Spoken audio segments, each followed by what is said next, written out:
जसा आरंभ नादांचा नभी ओंकार फुलवितो, तसा संस्कार जगण्याचा मनी प्रारंभ रुजवितो. पिलांचे पिटुकले घरटे कडेवर गगनही खेळते, तसे पंखास उडण्याचे धडे प्रारंभही देते. मुलांचे कोवळे घडणे कळीचे फूल होताना, तसे प्रारंभ फुलण्याचे संस्कार मनी देते. स्वागतम स्वागतम. मी मनीषा आचार्य, प्रारंभची विश्वस्त. नमस्कार, मी कीर्ती केरकर, प्रारंभची विश्वस्त. आपल्या सर्वांचं संवादकांशी ह्या कार्यक्रमामध्ये मनपूर्वक स्वागत करतो. आजच्या आपल्या पाहुण्यांचं आगमन झालेलं आहे. आजच्या आपल्या पाहुण्या प्रसिद्ध निवेदिका, लेखिका, अभिनेत्री आणि मुलाखतकार माननीय मुग्धा गोडबोले रानडे आणि प्रसिद्ध अभिनेत्री, नृत्यांगना, निवेदिका माननीय ऋजुता देशमुख. मी अरुंधतीला विनंती करते की पाहुण्यांचं स्वागत छानसं रोप आणि वारली पेंटिंग केलेली पिशवी देऊन करावं. टीनाला विनंती करते. या वारली पेंटिंग केलेल्या पिशव्यांविषयी थोडक्यात सांगते. आदिवासी पाड्यातील महिला आर्थिकदृष्ट्या स्वावलंबी होण्यासाठी आम्ही त्यांना कापड, रंग, दोरा असं साहित्य पुरवतो. त्यांच्याजवळ शिलाई मशीन नाही, त्यांना शिलाई मशीनसुद्धा देतो. वारली पेंटिंगचं मोफत प्रशिक्षण दिलं जातं. पिशव्या शिवून वारली पेंटिंग करून घेऊन आम्ही त्या विकतो आणि फक्त साहित्याचा खर्च वजा करून त्या बायकांना त्यांच्या शिलाई रंगकामाचा मोबदला देतो.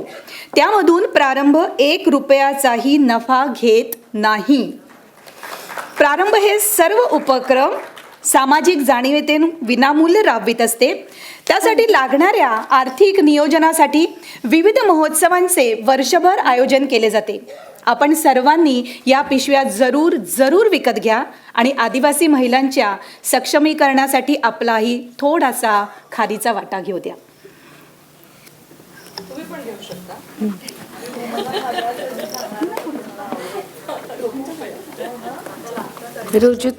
ऋजुता देशमुख यांचं स्वागत करण्याची मी विनंती करते. अरुंधतीला छानसं रोप आणि आदिवासी पाड्यातील महिलांनी केलेलं वारली पेंटिंग केलेली पिशवी.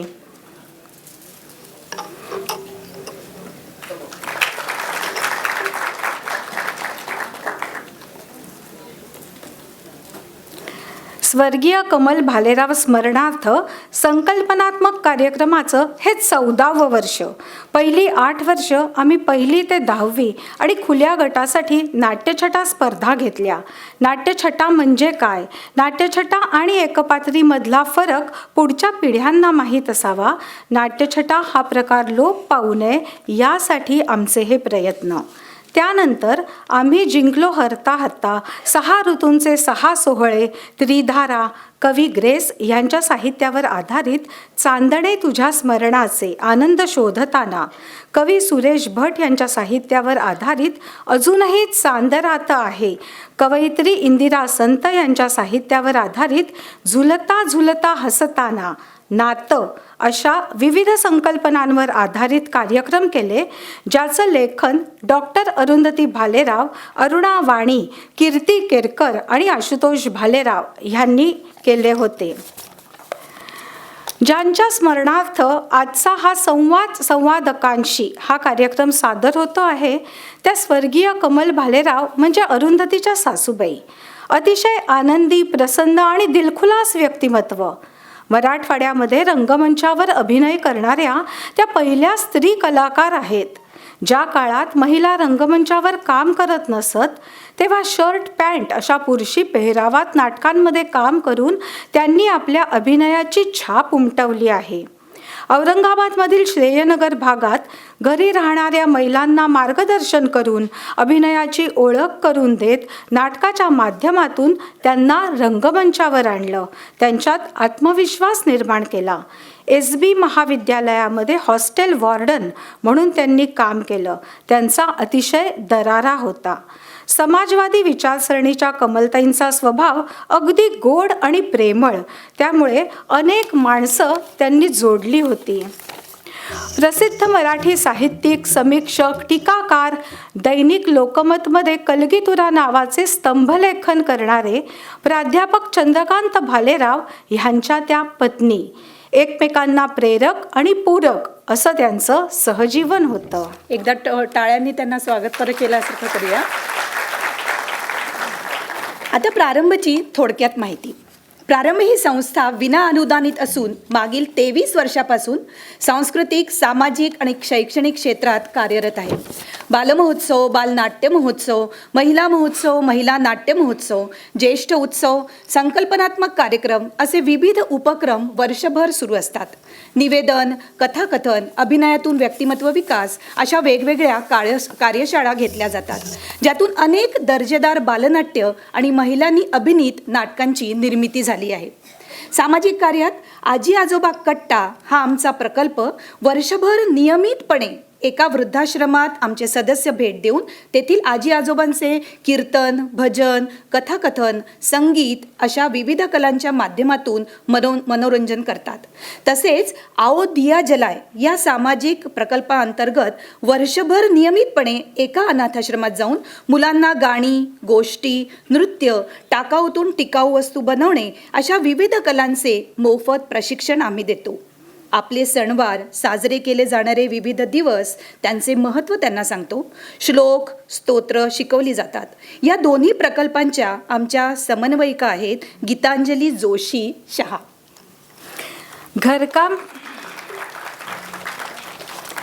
घरकाम करणाऱ्या, वीटभट्टी कामगार आणि हातावर पोट असणाऱ्या महिलांसाठी गेल्या 12 वर्षांपासून सातत्याने कॅन्सर अवेअरनेस आणि टेस्टिंग कॅम्प्सचं आयोजन आम्ही करतो. तज्ज्ञ डॉक्टर्सद्वारे त्यांची अंतर्गत तपासणी, breast checking, Pap smear, CA-125 अशा कॅन्सर रिलेटेड वेगवेगळ्या चाचण्या करण्यात येतात आणि ज्यांना सोनोग्राफी, मॅमोग्राफीची गरज असेल त्यांनी जवळच्या हॉस्पिटलमध्ये पुढील तपासणीसाठी पाठवलं जातं, ज्याचा संपूर्ण खर्च प्रारंभ करतं.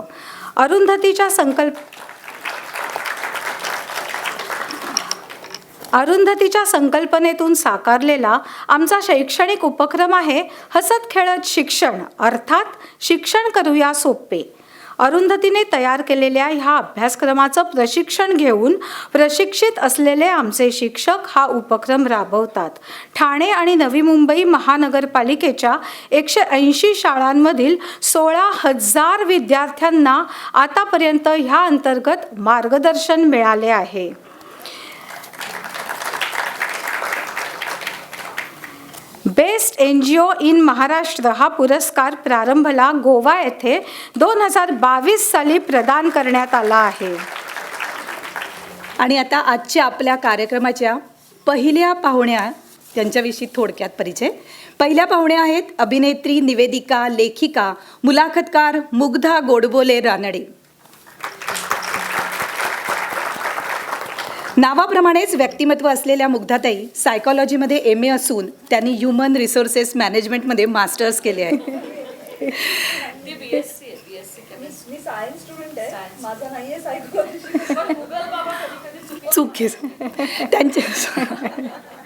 त्यांच्या मालिकांमधून अभिनयाची सुरुवात प्रसिद्ध मालिका आभाळमयापासून झाली. कदाचित, दुसरी गोष्ट, अजूनही बरसात आहे, तुमची मुलगी काय करते, ठिपक्यांची रांगोळी या त्यांच्या काही गाजलेल्या मालिका. सेलिब्रेशन, हॅमलेट, खरं खरं सांग, संकेत मिलनाचा या नाटकांमधून त्यांनी आपल्या अभिनयाची चुणूक दाखवली. त्यांची आई प्रसिद्ध लेखिका मंगला गोडबोले यांच्याकडून त्यांना लेखनाचा वारसा लाभला. 2013 पासून मुग्धाताई मालिकांचे संवाद लेखन आणि नाट्यबाह्य कार्यक्रमाचे लेखन करतायत. आई कुठे काय करते, होणार सुनमी या घरची, तुमची मुलगी काय करते या आणि अशा कितीतरी त्यांच्या गाजलेल्या मालिका.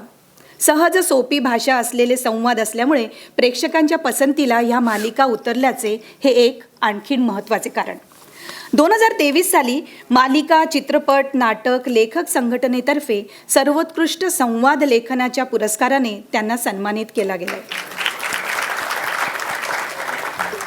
त्यांचे TV मालिका आणि बरंच काही हे पुस्तकसुद्धा वाचकांना भावलं आणि त्यांचं वाचन व्रत नावाचं एक दर्जेदार पॉडकास्ट सुरू झालं आहे, ज्यात त्या एका लेखकाचं आणि त्यांच्या एका पुस्तकाविषयी अत्यंत मोजक्या पण नेमक्या शब्दात ओळख करून देतात आणि त्याच पुस्तकातली एखादी कथा किंवा लेखाचं प्रभावीपणे वाचन करतात.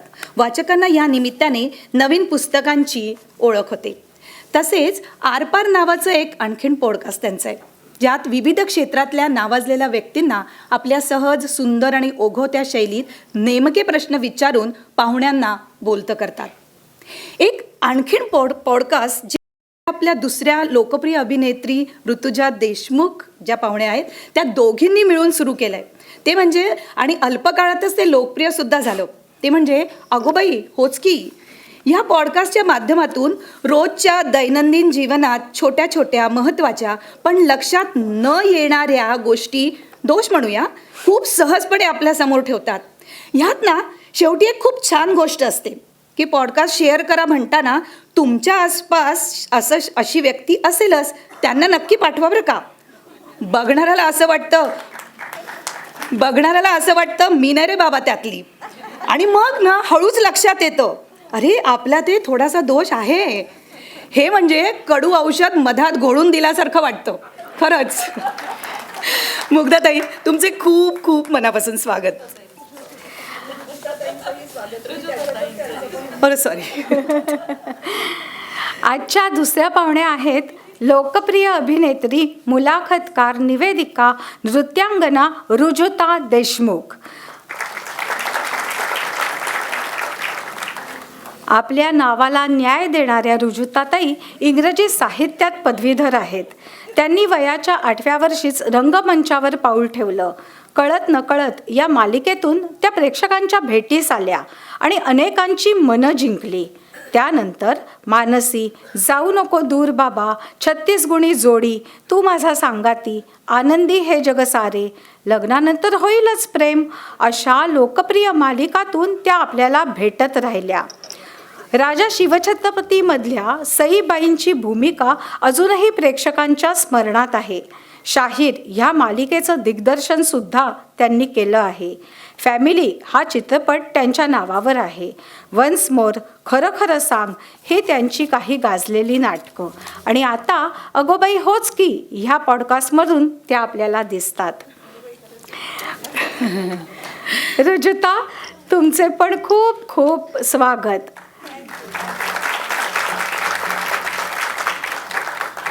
आपल्या दोन्ही पाहुण्यांना अधिक जाणून घ्यायची आपल्या सगळ्यांना उत्सुकता आहे. त्यांना बोलतं करणार आहेत प्रारंभच्या संचालिका आणि संस्थापिका डॉक्टर अरुंधती भालेराव. आणि आता थोडक्यात त्यांचा परिचय. प्रारंभचे सगळे उपक्रम ज्यांच्या संकल्पनेतून साकार होतात त्या आहेत प्रारंभच्या संचालिका आणि संस्थापिका डॉक्टर अरुंधती भालेराव. या विदर्भातील वर्धा येथून 25 वर्षापूर्वी ठाण्यात वास्तव्यात आल्या आणि ठाणेकर झाल्यात. नागपूर विद्यापीठातून BA, औरंगाबाद येथून बॅचलर आणि masters of dramatics, Chembur comprehensive college of education इथून B.Ed, राष्ट्रसंत तुकडोजी महाराज विद्यापीठ नागपूर येथून चिल्ड्रन्स थिएटरमध्ये PhD, MA इन सायकोलॉजी, अशा 6 पदव्या आत्तापर्यंत त्यांनी मिळवल्या आहेत. ह्यापैकी 3 पदव्या B.Ed, PhD आणि MA सायकोलॉजी ह्या त्यांनी लग्नानंतर प्राप्त केल्या आहेत, हे विशेष. केंद्रीय मानव अधिकार आयोग वृद्धाश्रम कोअर कमिटीच्या त्या मेंबर आहेत. MSRDC याच्या मेंबर आहेत. Film censor board jury member आहेत. मुंबई आकाशवाणीच्या त्या BI आर्टिस्ट असून जर्नलिझमचा कोर्स केला आहे. स्थानिक CBSE शाळेत समन्वयिकेची धुरिका 9 वर्षे समर्थपणे त्यांनी सांभाळली आहे. ठाणे केबल वृत्तवाहिनीच्या वृत्तनिवेदिका म्हणूनही त्यांनी काम केलं आहे. मोटिवेशनल स्पीकर म्हणून अनेक ठिकाणी ते आमंत्रित असतात. मुलाखतकार आणि निवेदिका म्हणून ते आपल्याला सुपरिचित आहेतच. सध्या सह्याद्री वाहिनीवर उद्योजकांची बाराखडी ह्या दर शनिवारी रात्री 8:30 वाजता प्रसारित होणाऱ्या कार्यक्रमात मुलाखतकार म्हणून आपण त्यांना बघतो. त्या आधीची तिचे आकाश पेलताना ही 52 भागांची सह्याद्रीवरील मालिका तुम्ही पाहिली असेलच आणि लवकरच सह्याद्री वाहिनीवरच एक मालिका सुरू होणार आहे, ज्यामध्ये सुद्धा त्यांनी घेतलेल्या मुलाखती आपण बघणार आहोत. महाराष्ट्र राज्याच्या नवीन शैक्षणिक धोरणाच्या सुकाणू समितीवर राज्यपालांकडून त्यांची नियुक्ती झाली आहे. AB इव्हेंट्स अँड मॅनेजमेंट तसंच भालेराव इव्हेंट्स अँड मॅनेजमेंट ह्यासुद्धा त्यांनी सुरू केलेल्या कंपनीज. पितांबरी विशाखा कमिटीच्या त्या चेअरपर्सनसुद्धा आहेत. अशी विविध महत्त्वाची पदं त्या लीलया सांभाळतात. ठाणे नवदुर्गा, ठाणे गौरव, ठाणे कलारत्न, ठाणे नगररत्न, ठाणे महानगरपालिकेचा स्त्री सन्मान पुरस्कार, लोकमत सखी सन्मान, Janadesh, bold award Mulund, art beats foundation पुणेचा गुरुगौरव पुरस्कार, जनकवी P. सावळाराम पुरस्कार, पुण्याचा सृजन सखी पुरस्कार आणि international brilliance award 2022, multi talented face of the year हे व असे अनेक पुरस्कार त्यांना आजवर मिळाले आहेत. सर्वाधिक प्रायोगिक नाट्यप्रयोगांच्या महिला दिग्दर्शिका म्हणून त्यांच्या नावाची नोंद इंडिया बुक ऑफ रेकॉर्ड्समध्ये झाली आहे. आणि आता आपण मुलाखतीला सुरुवात करणार आहोत, पण तत्पूर्वी काही महत्त्वाच्या सूचना पटापट सांगते. प्रारंभ संस्था विना अनुदानित आहे हे आपल्याला सगळ्यांना माहिती आहेच. आम्ही करीत असलेल्या सामाजिक कामासाठी आपण स्वेच्छेने मदत करू शकता. दानपेटी काउंटरवर आहे. फक्त ₹1000 भरून प्रारंभचे वार्षिक सभासद आपण होऊ शकता. फॉर्म्स त्यासाठी जे काउंटरवर ठेवलेले आहेत त्याची आपल्याला रिसीट मिळेल. संस्थेकडे ATG हे प्रमाणपत्र आहे. आपण संस्थेला दिल्या देणगीची आपल्याला रिसीट मिळणार आहे. कॅश किंवा स्कॅनरद्वारे आपण देणगी देऊ शकता आणि सभासद फीसुद्धा भरू शकता. डॉक्टर अरुंधती भालेराव लिखित आनंद कूळ हे पुस्तक विक्रीसाठी काउंटरवर उपलब्ध आहे. छोट्या छोट्या गोष्टीमधून आनंद कसा मिळवायचा हे छान पद्धतीने सांगितले आहे, ज्याला आपण सुद्धा रिलेट करतो. तसेच झुंज माझी कॅन्सरशी हे स्वर्गीय कुंदा ठोंबरे जे अरुंधतीच्या आईने लिहिलेले आणि अरुंधतीने संकलित केलेले पुस्तक हे सुद्धा विक्रीसाठी ठेवलेले आहे. या पुस्तकाच्या विक्रीतून आलेली रक्कम तुकडोजी महाराज कॅन्सर रुग्णालयाला दिली जाते. तेव्हा जरूर ही पुस्तकं विकत घ्या आणि आपला अभिप्राय कळवा. आदिवासी महिलांनी शिवून रंगवलेल्या पिशव्या काउंटरवर विक्रीसाठी आहेत, ज्याची किंमत फक्त ₹120 आहे. आपण ह्या पिशव्या खरेदी करून सामाजिक जाण जपूया, ज्याची या महिलांना मदत होणार आहे. दरवर्षीप्रमाणे यंदाही दिनांक 5 नोव्हेंबर रोजी महिला महोत्सव अंतर्गत विविध स्पर्धा ह्याच ऑडिटोरियममध्ये होणार आहेत. विविध सांस्कृतिक कार्यक्रम आणि बक्षीस वितरण दिनांक 8 नोव्हेंबर रोजी आयलिफ बँक्वेट हॉल आरमॉल ठाणे येथे संपन्न होईल. त्याच्या सूचना, वर्तमानपत्रात जाहिरात सगळं नित्यनेमाप्रमाणे आपल्यापर्यंत पोचेलच, पण तरी आत्ताच्या कार्यक्रमात पण या महिला महोत्सवाची आपण नक्की नोंद घ्यावी. हा महिला महोत्सव वयवर्षे 18 पासून पुढील वयोगटातल्या सर्व महिलांसाठी विनामूल्य असतो. नेहमीप्रमाणेच आपला भरघोस प्रतिसाद असेल याची खात्री आहे. वर्षभर सुरू असणाऱ्या आमच्या विविध उपक्रमांमध्ये वय वर्ष 25 ते 60 या वयोगटातील कोणालाही स्वेच्छेने व्हॉलंटियर म्हणून काम करायचं असेल तर आपली नावं एंट्रन्स काउंटर टेबलवर फोन नंबर, वय, पत्ता यासहित नोंद करावी. प्रारंभच्या फेसबुक पेजला आणि www.prarambhkalaacademy.com ह्या वेबसाईटला जरूर भेट द्या.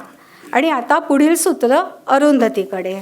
सगळ्यांनी आपला मोबाईल मात्र तेवढा स्विच ऑफ किंवा सायलेंटवर ठेवा ही विनंती. धन्यवाद. थँक्यू. धन्यवाद मनीषा आणि कीर्ती. Thank you so much. नमस्कार. कमल भालेराव स्मृती कार्यक्रमाचं यंदाचं हे 14वं वर्ष. मराठवाड्यातल्या पहिल्या स्त्री कलावंत माझ्या सासूबाई कैलासवासी कमल भालेराव यांना वंदन करून आजच्या गप्पांना आपण सुरुवात करणार आहोत. माझ्याबरोबर आहेत 2 अत्यंत गुणी अभिनेत्री, संवादिका, कारण आजच्या कार्यक्रमाचं नावच आहे संवादकांशी. त्यामुळे या 2 गुणी संवादिका, गुणी अभिनेत्री आणि सगळ्यात पहिल्यांदा 2 उत्तम व्यक्ती माझ्याबरोबर आहेत. अर्थातच मुग्धा गोडबोले रानडे आणि रुजुता देशमुख. प्रसिद्धीची फार हाव न करता प्रसिद्धीपासून थोडंसं लांब राहून आपलं जे काही काम आपल्या वाट्याला आलेलं आहे ते अत्यंत प्रामाणिकपणे करणाऱ्या ह्या 2 गुणी अभिनेत्री. मुग्धा अभिनेत्री, संवादिका, सूत्रसंचालिका आणि लेखिकासुद्धा. आणि रुजुता उत्तम नृत्यांगना, संवादिका आणि अभिनेत्री. प्रसिद्धीपासून लांब असल्या तरी हल्ली मात्र त्या जरा रील वगैरे करायला लागल्यात, कारण काळाची गरज ओळखून त्यांना ते करणं आवश्यक आहे. परंतु त्याच्यात सुद्धा आचकट विचकट चाळे न करता, वेडेवाकडे अंगविक्षेप न करता, भडक कपडे न घालता जे काही त्या करतायत ते अतिशय गोंडस आणि गोड वाटत आहे. तुम्ही बघत असालच त्यांचे रील्स. सातत्याने त्या दोघी एकत्रित रील करताना बघून मलाच आनंद होतो की चला, नवीन तंत्रज्ञानाशी या मुली जोडून घेत आहेत. चित्रपट, मालिका, नाटक, रंगमंच या माध्यमातून आपण सातत्याने यांना भेटतोय. परंतु व्यक्ती म्हणून त्यांची झालेली जडणघडण, त्यांचा संघर्ष, त्यांच्या प्रेरणा, त्यांचं आत्मभान आणि माणूस म्हणून त्यांचा हा जो घडलेला आहे, मला वाटतं हा जाणून घेण्यामध्ये आपल्याला जास्त रस असणार आहे. कारण त्यांनी कुठले चित्रपट केले, कुठल्या मालिका केल्या, कुठले पॉडकास्ट आहेत, हे सगळं सगळ्यांना माहिती आहे आणि आत्ताच निवेदिकांनी सुद्धा सांगितलं. त्यामुळे त्याच्यात मी फारशी अडकणार नाही. परंतु त्यांचा हा जो हटके प्रवास आहे, म्हणजे ह्या क्षेत्रामध्ये सुद्धा खूप वेगवेगळ्या गोष्टी आपल्याला ऐकू येतात. त्यात ह्या दोघींनी गुंतूनी गुंत्यात साऱ्या पाय माझा मोकळा, हे जे काही त्या वावरतात आणि लीलया वावरतात, त्यांचा हा सगळा प्रवास जाणून घेण्यामध्ये मला वाटतं माझ्यासकट तुम्हाला सुद्धा नक्कीच रस असणार आहे. आणि म्हणूनच मी काही प्रश्न जे आहेत ते दोघींनाही समान विचारणार आहे, कारण दोघींचाही प्रवास हा समांतर आहे. एका वाटेने जाणारा असला, समांतर असला तरी शेवटी तो एका बिंदूला जोडणार आहे. आणि त्यामुळे दोघी स्वतंत्र अशा व्यक्ती आहेत, स्वतंत्र असं त्यांचं व्यक्तिमत्व आहे. आणि म्हणूनच काही प्रश्न हे समानच दोघींनाही विचारणार आहे. त्यामुळे आता मी फारशी प्रस्तावनेमध्ये न अडकता त्यांचं बालपण कसं होतं, जडणघडण त्यांची कशी झाली, त्यांच्या कुटुंबातलं वातावरण कसं होतं, हे सुरुवातीला आपण जाणून घेऊया. मला वाटतं आपण सुरुवात करूया मुग्धापासून. मुग्धा, तुझ्यापासून करूया सुरुवात. समांतर मालिकेत आम्ही दोघींनी एकत्र काम केलंच होतं. बघा, आम्ही बरोबर क्ल्यू दिला तुम्हाला. बहिणी होतो आम्ही त्याच्यात. आणि रेग्युलर लाईफमध्ये त्या बहिणींसारख्याच असतात. हो, तुझ्याकडनं आम्हाला कळत नकळत मध्येही आम्ही बहिणी होतो. प्रवास माझा पुण्यात सुरू झाला. दोघींसाठी सांगते. आम्हा दोघींमध्ये मी बहुतेक जास्त बोलते, त्याच्यामुळे तू जास्त बोलत असावी आणि ही जास्त हसत असावी, हो ना? कारण रुजुता एकदा हसायला लागली की ती थांबतच मी नाही. खूप वेळा हसते, पण ही हसायला लागली की थांबत नाही आणि ही नको तिथे हसते. बघा, असा एक फरक आहे. हो, म्हणजे मगाचपासून मला खूप वेळा हिच्याकडे बघावंसं वाटत होतं. ती मी मुद्दाम बघतच टाळत नाहीये तिच्याकडे, कारण मी नजरेला नजर भिडली की ती हसायला लागणार आहे. त्यामुळे तर आम्ही दोघी पुण्याच्या आहोत. मी पुण्यात डेक्कन जिमखान्यावर गरवारे शाळा, फर्ग्युसन कॉलेज अशा ह्याच्यात होते. मी सायन्स स्टुडंट होते. का मी सायकोलॉजी शिकले असं लोकांना वाटतं, मला माहीत नाही. मला आनंदच होतो त्या गोष्टीचा, असं लोकांना धीर वाटतं. गंभीर चेहरा आणि व्यक्तिमत्व पाहून कदाचित लोकांना वाटत असेल. तटस्थ अशी तुझी एक व्यक्तिमत्व आहे ना तुझं. मग मी खरं तर केमिस्ट्री मध्ये मास्टर्स केलं हे कळल्यावर तर म्हणजे वेगळं काहीतरी वाटलं पाहिजे माझ्याबद्दल, पण नाही. रसायन आहे असं वाटतं. हां. आणि मग मी पुरुषोत्तम करंडक स्पर्धा करायला लागले. माझ्या घरी वातावरण अत्यंत शैक्षणिक होतं. माझी आई मंगला गोडबोले लेखिका आहे. माझ्या वडिलांचा स्वतःचा व्यवसाय होता. माझे वडील मुंबई IIT मधले इंजिनियर आहेत, MTech आहेत. त्यामुळे खूप शैक्षणिक वातावरण. 7 पिढ्यांमध्ये कोणीही अभिनयाच्या वाट्याला वगैरे जाण्याचा प्रश्नच नव्हता. आणि तीच अपेक्षा होती मुलांकडनं सुद्धा की त्यांनी मानेवर खडा ठेवून अभ्यास करावा, वेळच्या वेळी परीक्षा द्याव्यात वगैरे वगैरे. पण थोडीशी आईची चूक अशी झाली की मी शाळेत असताना त्यांनी गॅदरिंगसाठी नाटकं लिहायला सुरुवात केली आणि मग ती करायला लागले मी, म्हणजे स्टेजवर करायचे आणि मग त्यातली गंमत आणि गोडी कळली आणि मग चटक लागली. आणि मग मी जेव्हा पुरुषोत्तम करायला गेले तेव्हा सोनाली कुलकर्णी म्हणजे सिनियर सोनाली कुलकर्णीनी लिहिलेलं नाटक आणि बसवलेलं, ती माझी पहिली दिग्दर्शिका. त्यामुळे अर्थातच एका वेगळ्या आणि जास्त गांभीर्याने नाटकाकडे बघणाऱ्या ग्रुपशी माझा परिचय झाला. संदेश कुलकर्णी, अमृता सुभाष, सोनाली कुलकर्णी वगैरे वगैरे. त्यामुळे जरी आपल्याला याच्यात फक्त मज्जा वाटत असली तरीसुद्धा त्याच्यापेक्षा वेगळा काहीतरी आनंद यातनं मिळतो किंवा शिकावंसं वाटतं असं वाटत होतं. आणि माझ्या सुदैवाने मला घरबसल्या बऱ्यापैकी ऑफर्स यायला लागल्या आणि त्याच सुमाराला झी मराठी म्हणजे तेव्हा अल्फा मराठी होतं, सारखे प्रायव्हेट चॅनल्स आले, दूरदर्शनच्या व्यतिरिक्तचे चॅनल्स आले. आणि मग असं झालं की त्यावेळेला ना भरणा खूप झाला एकदम, लोकांना खूप नवीन चेहरे हवे होते. त्यात संधी मिळणं सोपं होतं पण त्यात पाय रोवून उभं राहणं कठीण होतं कारण खूप जण आली एकदम, स्पर्धा खूप वाढली. पण माझ्या सुदैवाने पुन्हा एकदा, आणि मी बरेचदा कदाचित माझ्या सुदैवाने असं म्हणेन कारण मला असं खरंच प्रामाणिकपणे वाटतं की या क्षेत्रात संधी मिळण्यासाठी विशेषतः तुम्ही सुदैवी असण्याची गरज असते. आणि त्यानंतर विनय आपट्यांकडनं मला आभाळ मायासाठी विचारलं, त्याआधी संगीत कुलकर्णींकडनं थरार नावाच्या एका मालिकेसाठी विचारलं.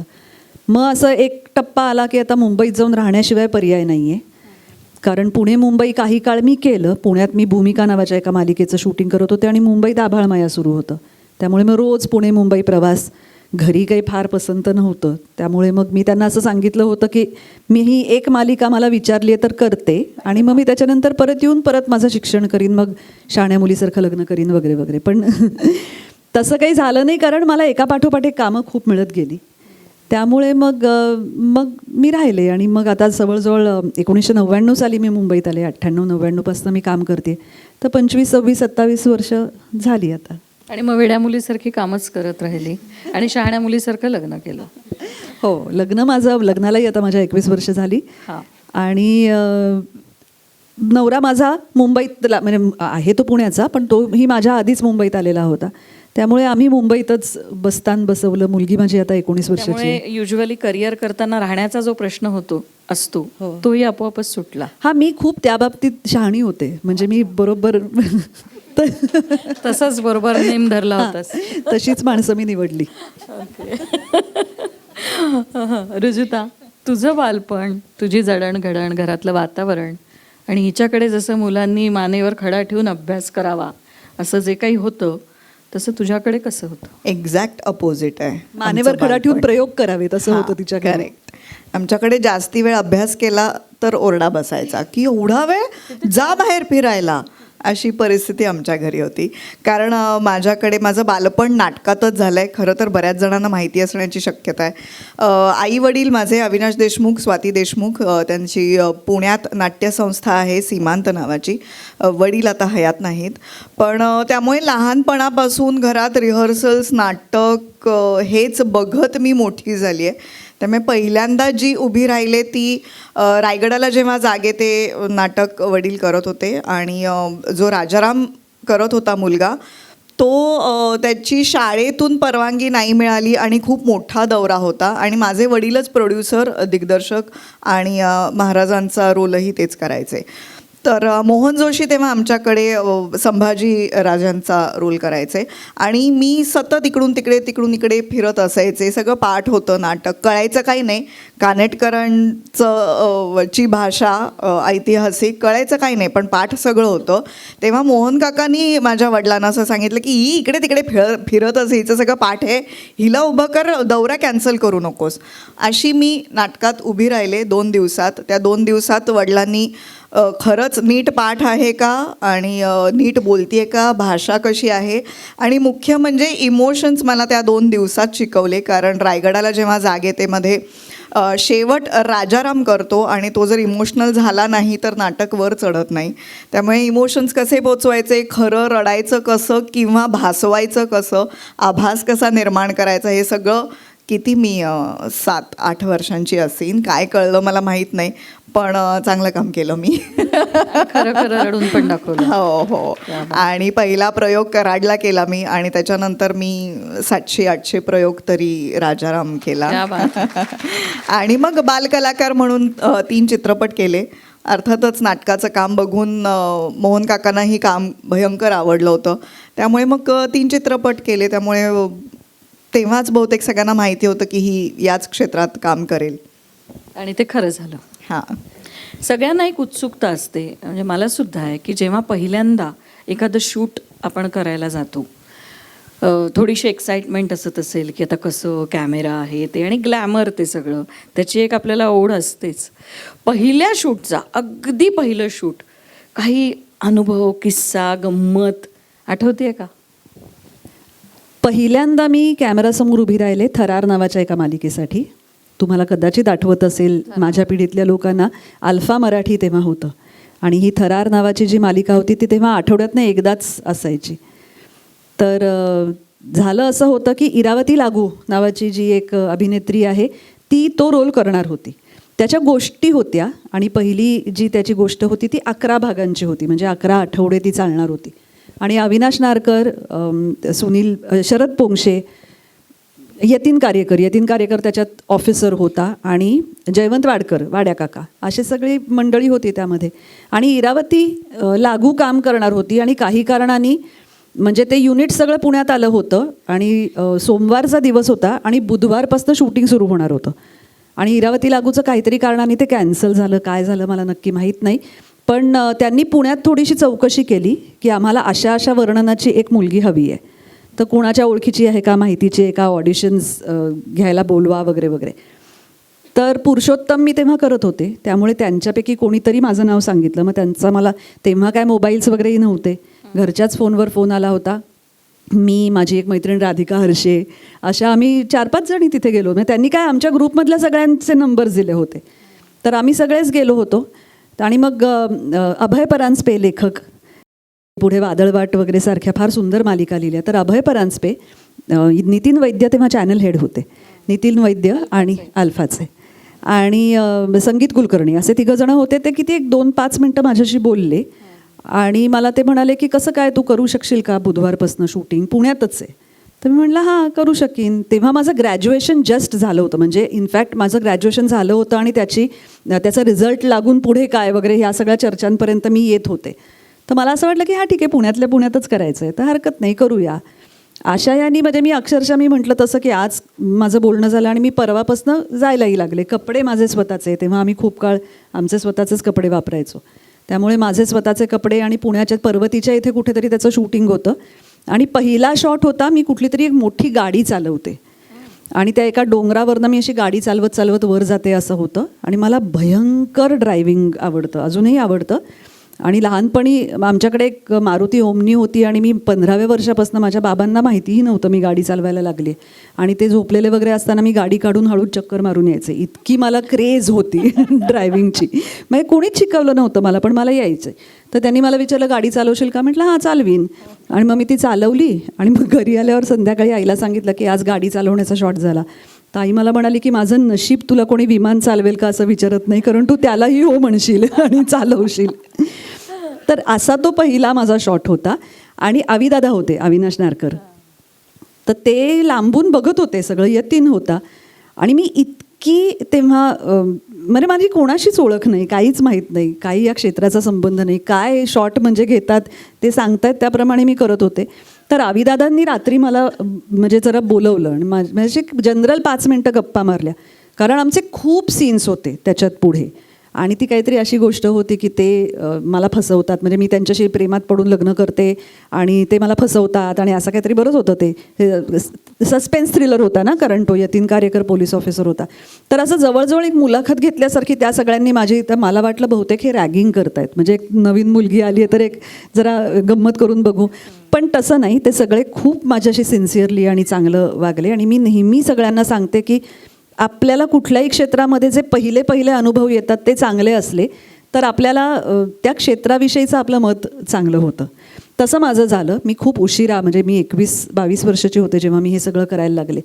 पण मला ती सगळी माणसं, संगीत कुलकर्णी ह्या सगळ्यांनी इतकं छान समजून घेतलं किंवा प्रोत्साहन दिलं. पण ज्यांची गाडी होती त्यांना ती सुरक्षित मिळाली ना? हो, मिळाली. त्यांना गाडी मिळाली, म्हणजे त्याच्यानंतर आणि मी बरीच वर्ष काम करते त्या अर्थी कोणी थांबवलं नसतं. म्हणजे त्यांनी खरं विचार केला की हिलाच ठेवूया का गाडीवर आता.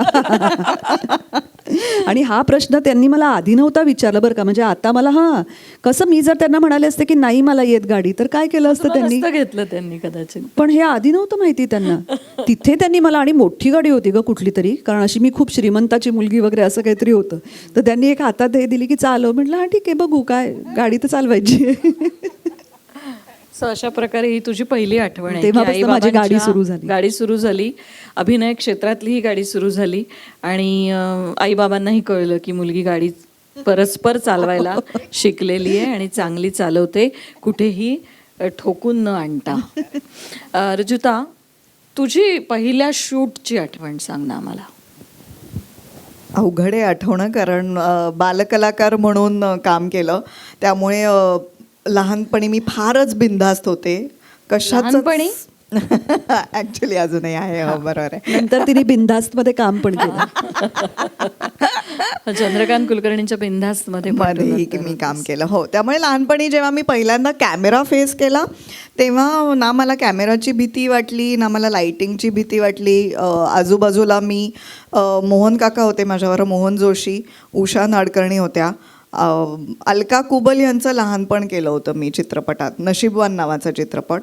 कोल्हापूरला तेव्हा शूटिंग चालायची, त्यामुळे कोल्हापूरला गेलो होतो. माझा भाऊ माझ्याबरोबर होता काळजी घ्यायला. पण आठवण त्या शूटची अशी आहे की शॉट संपल्यावर आम्ही सगळे पत्ते खेळायचो. कारण लहान होते, त्यामुळे मज्जा काय होती की एकदा हे संपलं की आम्ही जाऊन सगळे पत्ते खेळणार आहोत. त्यामुळे ती एक आठवण आहे. पण तेव्हा मला सगळ्यांनी, आशा काळे होत्या, त्या सगळ्यांनी सांभाळून घेतलं आणि तेव्हा ते खूप कौतुक करायचे आणि मला असं वाटायचं की काय एवढं कौतुक करतायत. तर बहुतेक मी खूप जास्ती कॅमेरा फ्रेंडली होते, कॉन्शियस नव्हते. स्टेज करून आलेले असल्यामुळे बोलण्याची भीती नव्हती, डायलॉग्स पाठ करण्याची भीती नव्हती, कशाचीच भीती नव्हती. त्यामुळे अत्यंत सुपर कम्फर्टेबली मी शूट करायचे, त्यामुळे कौतुक खूप व्हायचं. पण त्यामुळे असं काही किस्सा घडलाय, भीती वाटली आहे, असं काही झालं शहाण्या नाही. मुलीसारखं मला जरा इन जनरलच कमी भीती वाटते बहुतेक. म्हणजे कॅमेराच घाबरत असेल एखादा, किंवा इतर माणसंही आम्हीही. हो ना. तुम्ही जेव्हा मुलाखतकार किंवा संवादिका म्हणून प्रवास सुरू केला, अगदी पहिली मुलाखत, आता हे नको म्हणू की नाही गो मला आठवत खूप झालेत वगैरे, नाही, पहिली मुलाखतकार किंवा संवादिका म्हणून तुझा पहिला अनुभव आम्हाला ऐकायचा आहे. निश्चित ती आठवण आहे. पहिल्यांदा मी केलं ते म्हणजे मानसी नावाचा कार्यक्रम. मानसी. येस. तर राणी गुणाजी. मी आणि राणी गुणाजी. आणि त्याच्या आधी मी कधीच निवेदिका म्हणून काम केलेलं नव्हतं आणि मला भीती बसली होती. कुठल्या तरी एका अवॉर्ड फंक्शनमध्ये मी निवेदन केलं होतं आणि अत्यंत चुकीची नावं मी घेतली होती मोठ्या मोठ्या कलाकारांची. काय तिथे मला झालं होतं मला माहीत नाही. आणि ती जी भीती बसली तेव्हापासून मी निवेदन बंद केलं होतं की नाही अवॉर्ड फंक्शन. तुला वैजयंती आपटेंनी विचारलं. हो. तर तेव्हा, आणि ते सुद्धा विनय काकांनी, म्हणजे विनय काकांनी सांगितलं हे तू करणार आहेस म्हटल्यावर काय, त्यांच्या पुढे काय बोलणार. मी मुंबईत पहिल्यांदा आले तेव्हा त्यांच्याबरोबर मी नाटक केलं अभिनेत्री नावाचं.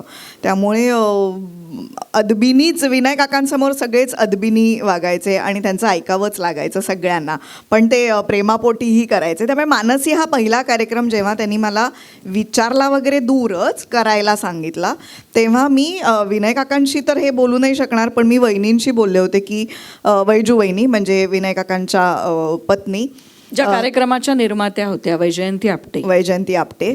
तर त्यांना मी म्हटलं होतं की हे मला नाही जमणार आहे, कारण मला भीती वाटते आणि हा माझा पिंडच नाही आहे. मी अभिनय करणारी आहे, मला डायलॉग्स मिळतात, मी बोलते, हेच मला नाही जमणार.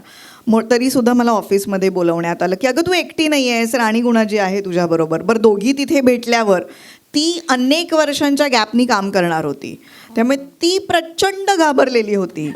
म्हणजे कोणी कोणाला हिंमत द्यायची हेच कळत नव्हतं आम्हाला. म्हणजे ती मला म्हणाली, रुजुता तू आहेस ना? म्हटलं राणी मी ऑलरेडी घाबरली आहे आणि मला हे करावं लागणार आहे, कारण विनय काकांनी सांगितलं, त्यांना नाही म्हणण्याची हिंमत नाही माझ्यात. पण विनय सरांनी आम्हाला बसवलं, सांगितलं नाही नाही तुम्हाला जमणार आहे, काही होत नाही वगैरे असं करून खूप भीतीने तेव्हा पहिल्यांदा मला कॅमेरा फेस करण्याची भीती बसली की कॅमेराशी बोलायचं आहे, निवेदन करायचं आहे, पण ते प्रेक्षकांना असं वाटलं पाहिजे की आम्ही त्यांच्याशी बोलतोय. ती एक वेगळी नॅक आहे, कारण मानसी पहिली होती ना तशी. म्हणजे Correct. त्याच्यानंतर खूप जणांना ते एक रोड मॅप मिळतो ना तो. अगदी. आणि आणि मानसी खूप झाले पहिली ना होती. ते कार्यक्रम, भरपूर खूप झाले. भाग झाले त्याचे आणि खूप लोकांना आवडायची, महिलांना आवडायची. आय थिंक दुपारच्या वेळेला आणि लागायची. पुरुषांना आवडायची, आणि खूप तेव्हा प्रेमपत्र एवढे- यायची रुजुताला. तेव्हा एवढे चॅनल्सही नव्हते. तिला प्रेमपत्रही मला वाटतं खूप अल्फा यायचे. मराठीवरच. खूप. आणि अल्फा मराठीच होतं तेव्हा आणि खूप चॅनल्स नव्हते, त्यामुळे Correct, तुमची correct. चलती होती. पण भीतीनी पहिल्यांदा भीतीनी सुरुवात केली, पण मग हळूहळू विनय सरांनीच आम्हाला कम्फर्टेबल केलं. आम्ही दोघी एकमेकींबरोबर कम्फर्टेबल झालो आणि मग रुळलो आणि मग प्रेक्षकांना मानसी हा कार्यक्रम इतक्या आवडत बोल्ड गेला. झाल्या की त्यांना सांगावं लागलं आता थोड्या घाबरा पण. जरा गप्प बसा. खूप बोलायचो आम्ही दोघी मग. हे संवादिका म्हणून किंवा मुलाखतकार म्हणून एखाद्या कार्यक्रमाचा अभ्यासमुग्ध तू कशी करतेस ग?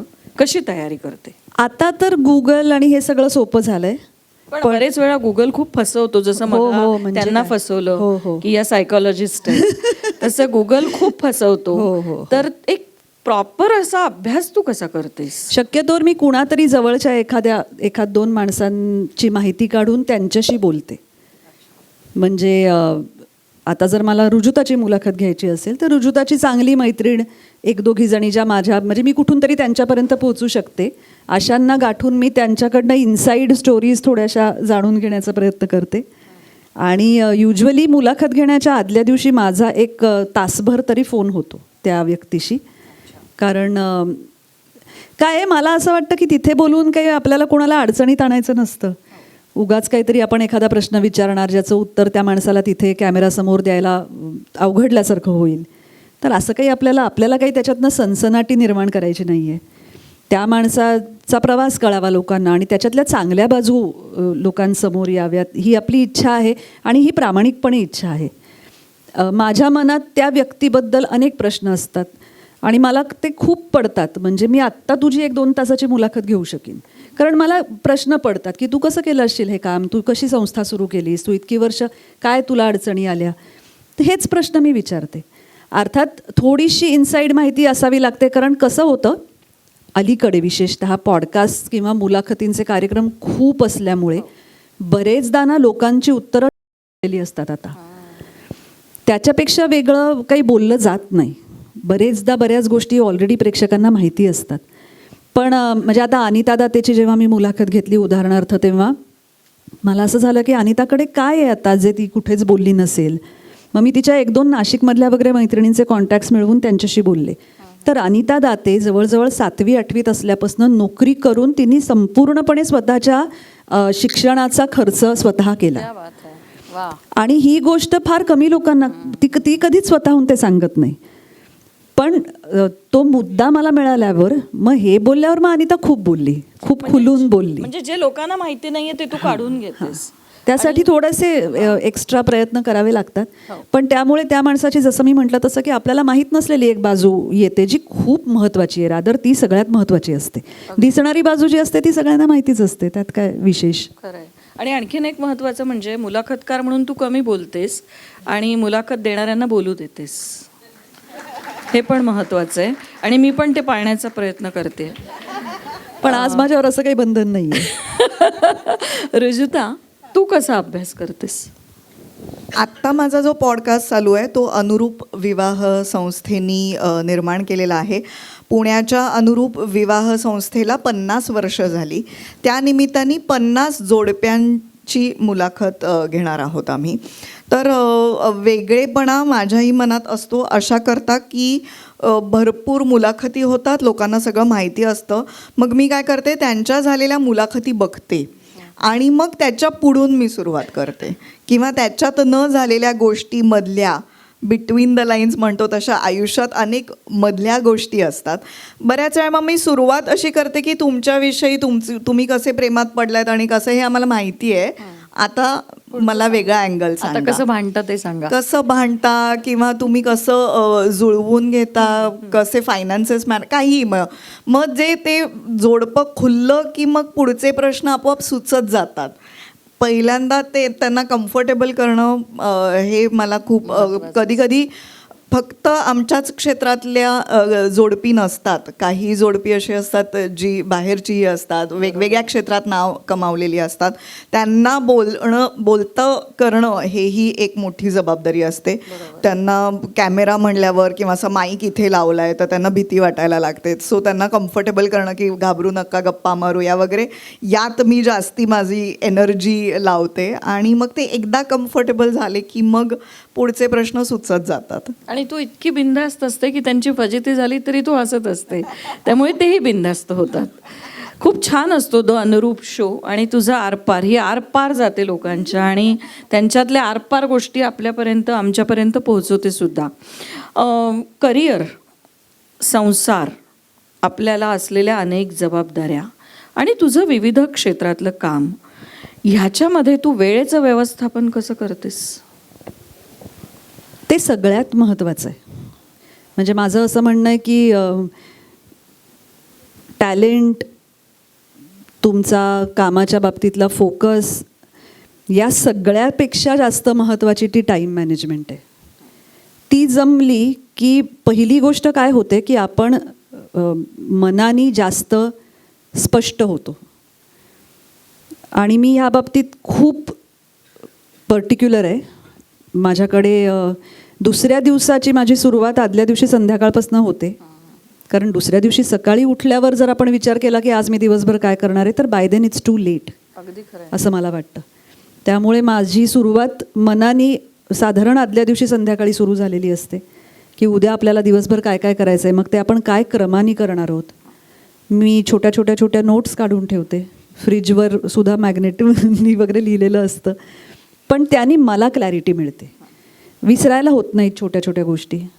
आणि मला असं वाटतं की तुम्हाला जर एका वेळेला 3-4 वेगवेगळ्या प्रकारची कामं करायची असतील तर त्याला ती स्पष्टता हीच सगळ्यात महत्त्वाची. आणि मग त्याच्यात ही प्रायोरिटी असते का? निश्चित. की अरुंधतीला शेवटी फोन करायचा, रुजुताला पहिला करायचा आहे, अशी काही प्रायोरिटी लिस्ट असते त्याची? हो. तुझ्याकडे पाहिल्यानंतर ना असं वाटतं की सकाळी 6 ते 7 व्यायाम, 7 ते 8 वॉकला, असं एक शिस्तीत तू राहत असशील, आहे का असं? मला ओळखणाऱ्या सर्व माणसांना म्हणजे मी सायकोलॉजिस्ट आहे असं वाटतं, मी शिस्तीची असेल असं वाटतं. म्हणजे माझं नशीब, माझा नवरा आत्ता इथे कुठेही बसलेला नाही. नाही, मी शिस्तीची फार नाही आहे खरं सांगायचं तर. पण परत मी तेच म्हणते की काहीतरी एक फॉलो केल्याशिवाय ना, किंवा काहीतरी त्या निमित्ताने, कारण कोणाला आवडत नाही अरुंधती मजा करायला, टाइमपास करायला, आळस करायला, उशिरा उठायला आणि मजा नको, काही नको. आपण हे सगळ्यांना आवडतं, म्हणजे का नाही आवडणार ना. फक्त माझा प्रॉब्लेम काय आहे की माझं फार वेळ त्या गोष्टींमध्येही मन रमत नाही. मी जरा थोडीशी, आमच्या दोघींमध्ये तो एक खूप मोठा फरक आहे की मी जरा एकूणच अस्थिर, चंचल आणि धक्काच आहे हा मला. नाही, खरंच आहे. म्हणजे ही चेहऱ्यावर जाऊ नका. ही खूपच जास्त शांत आणि विचारी आहे. मी खूपच अस्वस्थ आणि रेस्टलेस व्यक्ती आहे. त्याच्यामुळे मला हे झालं, चला आता याच्यानंतर हे, आता याच्यानंतर हे, असं खूप मला मेडिटेशन करणं ही भयंकर अवघड गोष्ट असते माझ्यासाठी. तर त्यामुळे तू म्हणतेस तसं ती शिस्त आवडत नाही मला, पण मला ती फॉलो करावी लागते कारण तू विविध स्तरावर काम करते, त्याशिवाय होऊ नाही शकत. रुजुता, तू वेळेचं व्यवस्थापन कसं करतेस? मी शिस्तीची आहे मी, आणि मला माझ्या कुटुंबाची प्रचंड प्रमाणात साथ आहे. त्यामुळे मला घरचं काही टेन्शनच नसतं. माझी सासू खमकी माझ्या बरोबरीने असते, माझा नवरा, सासरे आता नाही आहेत, पण एकूणात जे स्त्रीला खूप तासांचं काम करण्यासाठी जो बॅकअप लागतो तो माझ्याकडे प्रचंड आहे. त्यामुळे मी असं म्हणते की मागच्या जन्मीचं काहीतरी पुण्य आहे मला, उत्तम सासू सासरे लाभलेले आहेत आणि ते या क्षेत्रात काम करण्यासाठी, कारण मी बऱ्यापैकी टेलिव्हिजन केलेलं आहे, त्यामुळे मी 13 तास बाहेर असते घराच्या, 13 तास कामाचे, एक तास अलीकडे पलीकडे प्रवासाचे.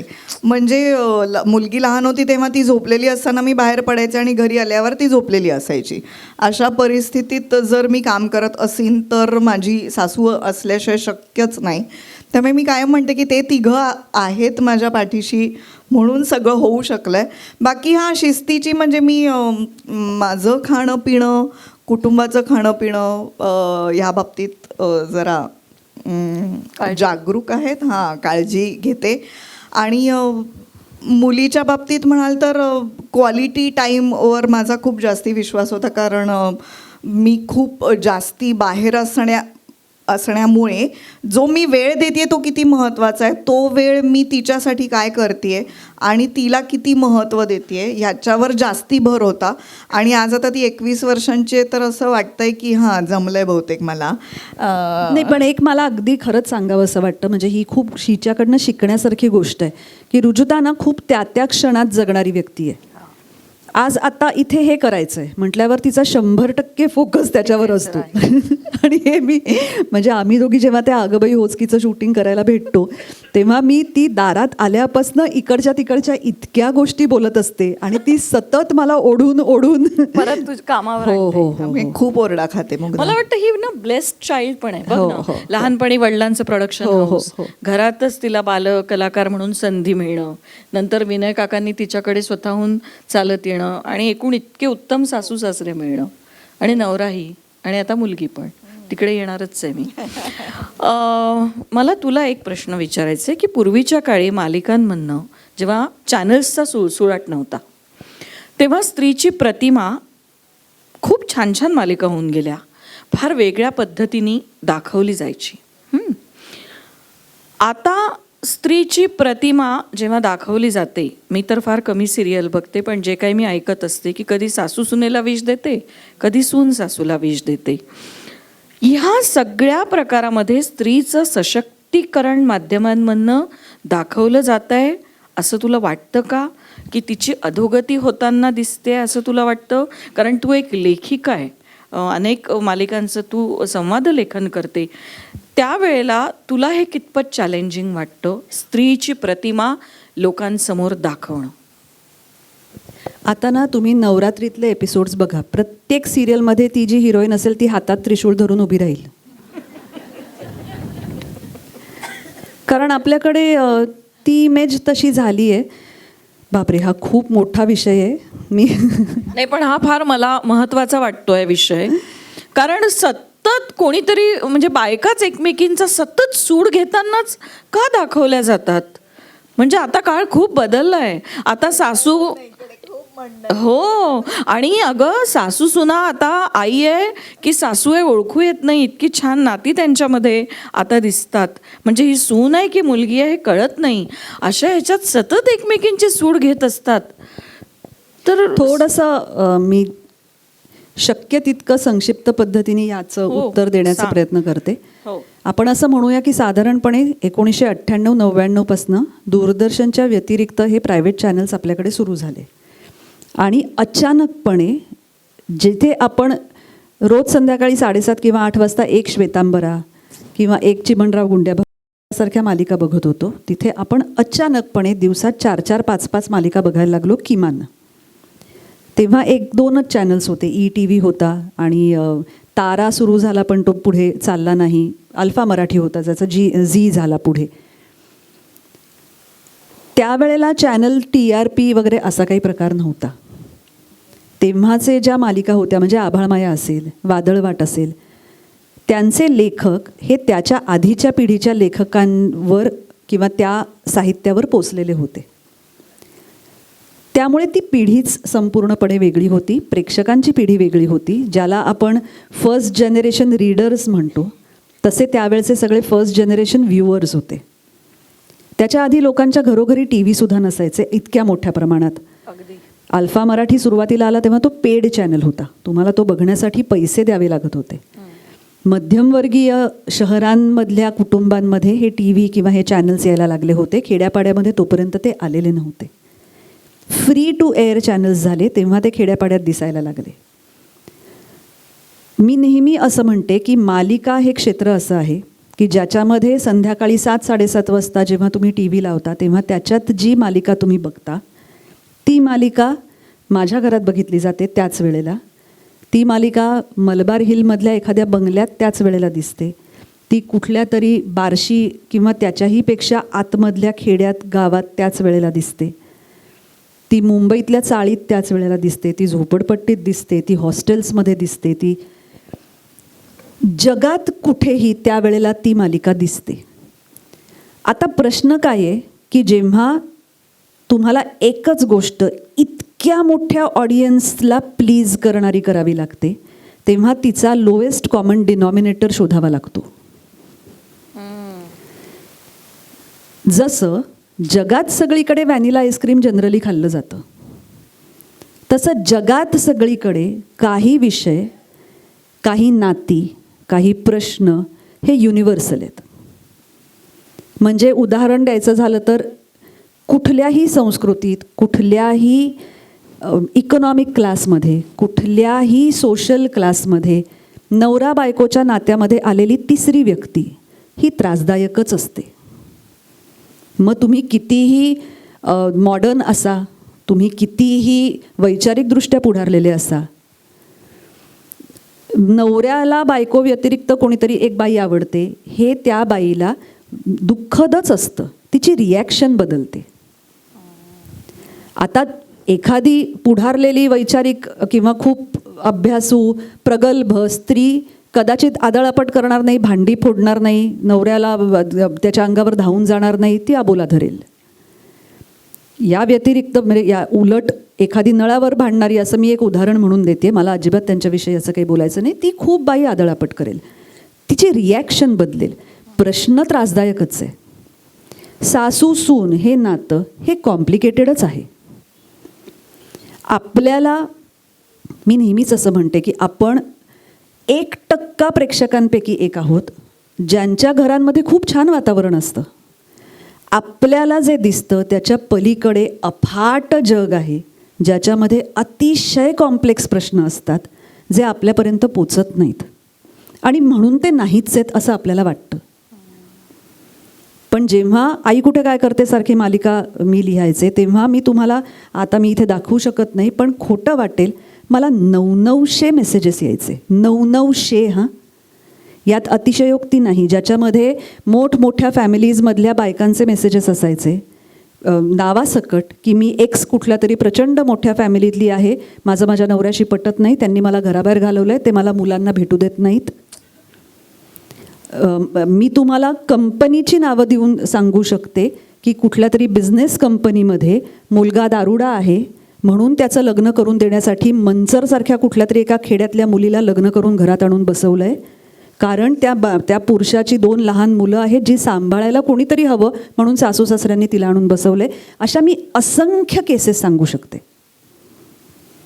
मला दरवेळेला काय वाटतं की पण मग हे दाखवणं योग्य आहे असं वाटतं तुला? आता काय होतं की तुम्ही तुमच्या समाज माध्यमामधनं, परत एकदा हा एक विषय झाला. दुसरी गोष्ट, मुग्धा घरातनं बाहेर पडली, मुग्धा या कार्यक्रमाला आली, इथे मुग्धा बोलली, घरी गेली, जेवली, झोपली, हे तुम्ही रोज मालिकेत का बघाल?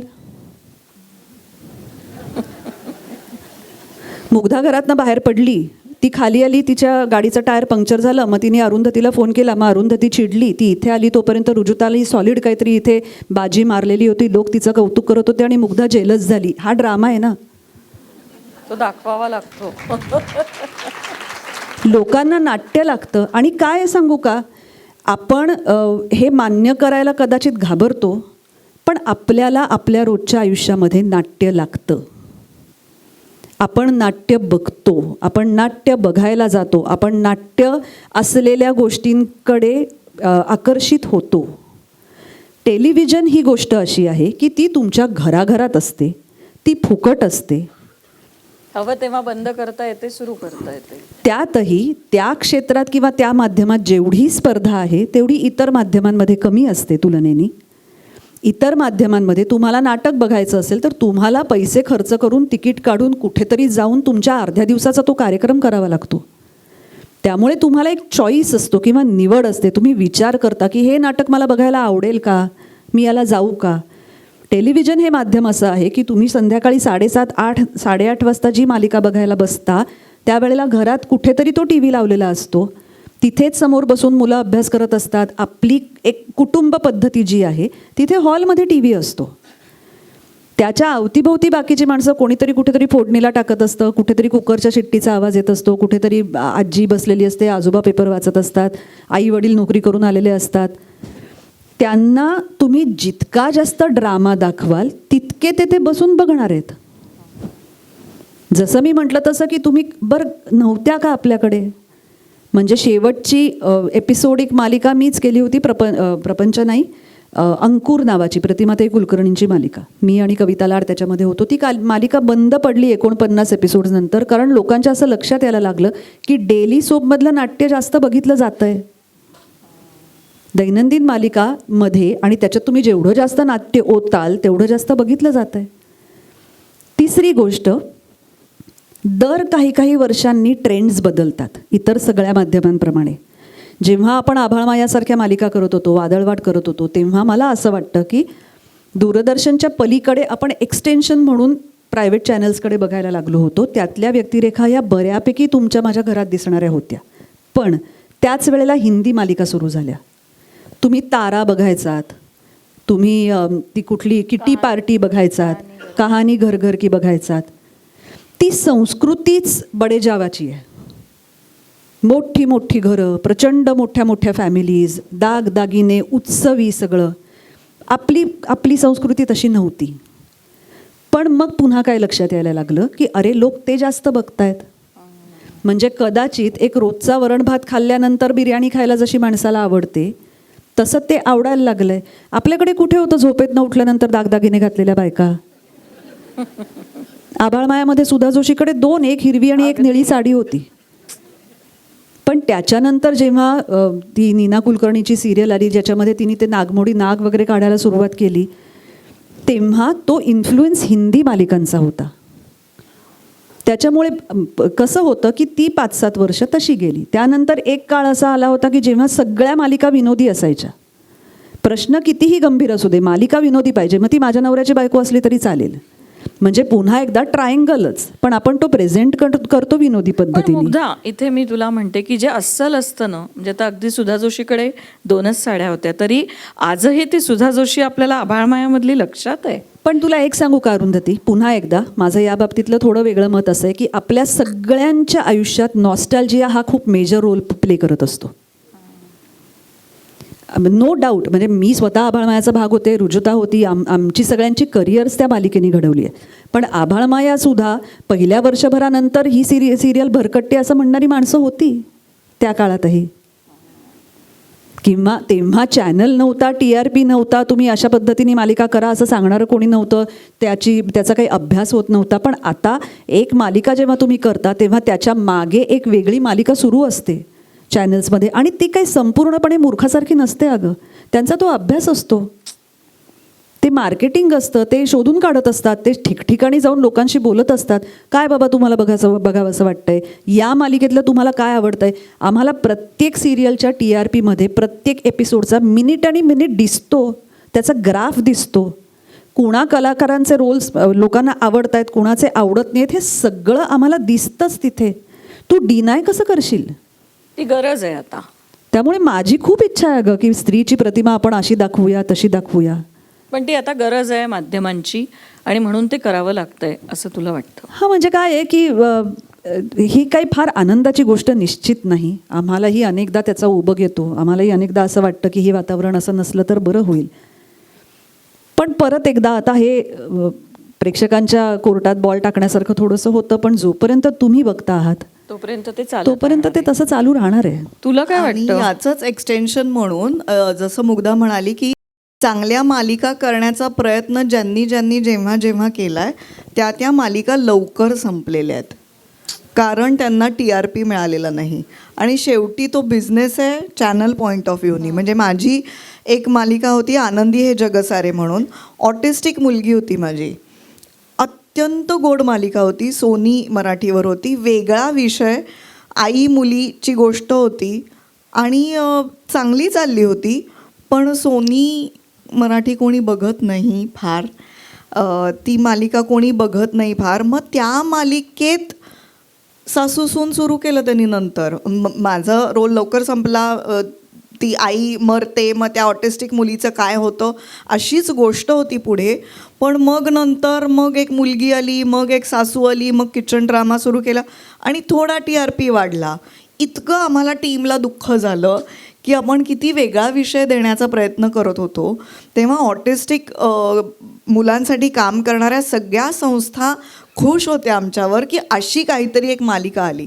पण हा मुग्धा म्हणाली तसं आता हा यांचा अभ्यास आहे की काहीतरी तुम्ही वेगळं करण्याचा प्रयत्न करता, नाही करत का, पण ते जर बघितलं गेलं नाही.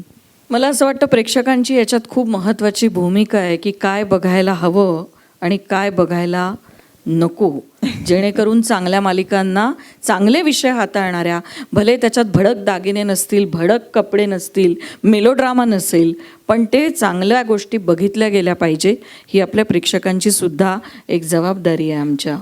आणि यावरनं मला असं वाटतं की त्याचं प्रेशर पेक्षाही आता शहरांमध्ये आणि गावांमध्ये ह्याच्यात कम्पॅरिझनमध्ये खरंच TV जास्ती कुठे बघितला जातो, आवड कुठली जास्ती आहे, हाही मुद्दा येतोच. मला वाटतं की आपण जरी म्हणालं की ही मालिका आम्ही बघणार नाही म्हणून तुम्ही बंद केला TV, तरी ती मालिका बघणारे काही काही प्रांतात लोक आहेत जे प्रचंड ती मालिका बघतात.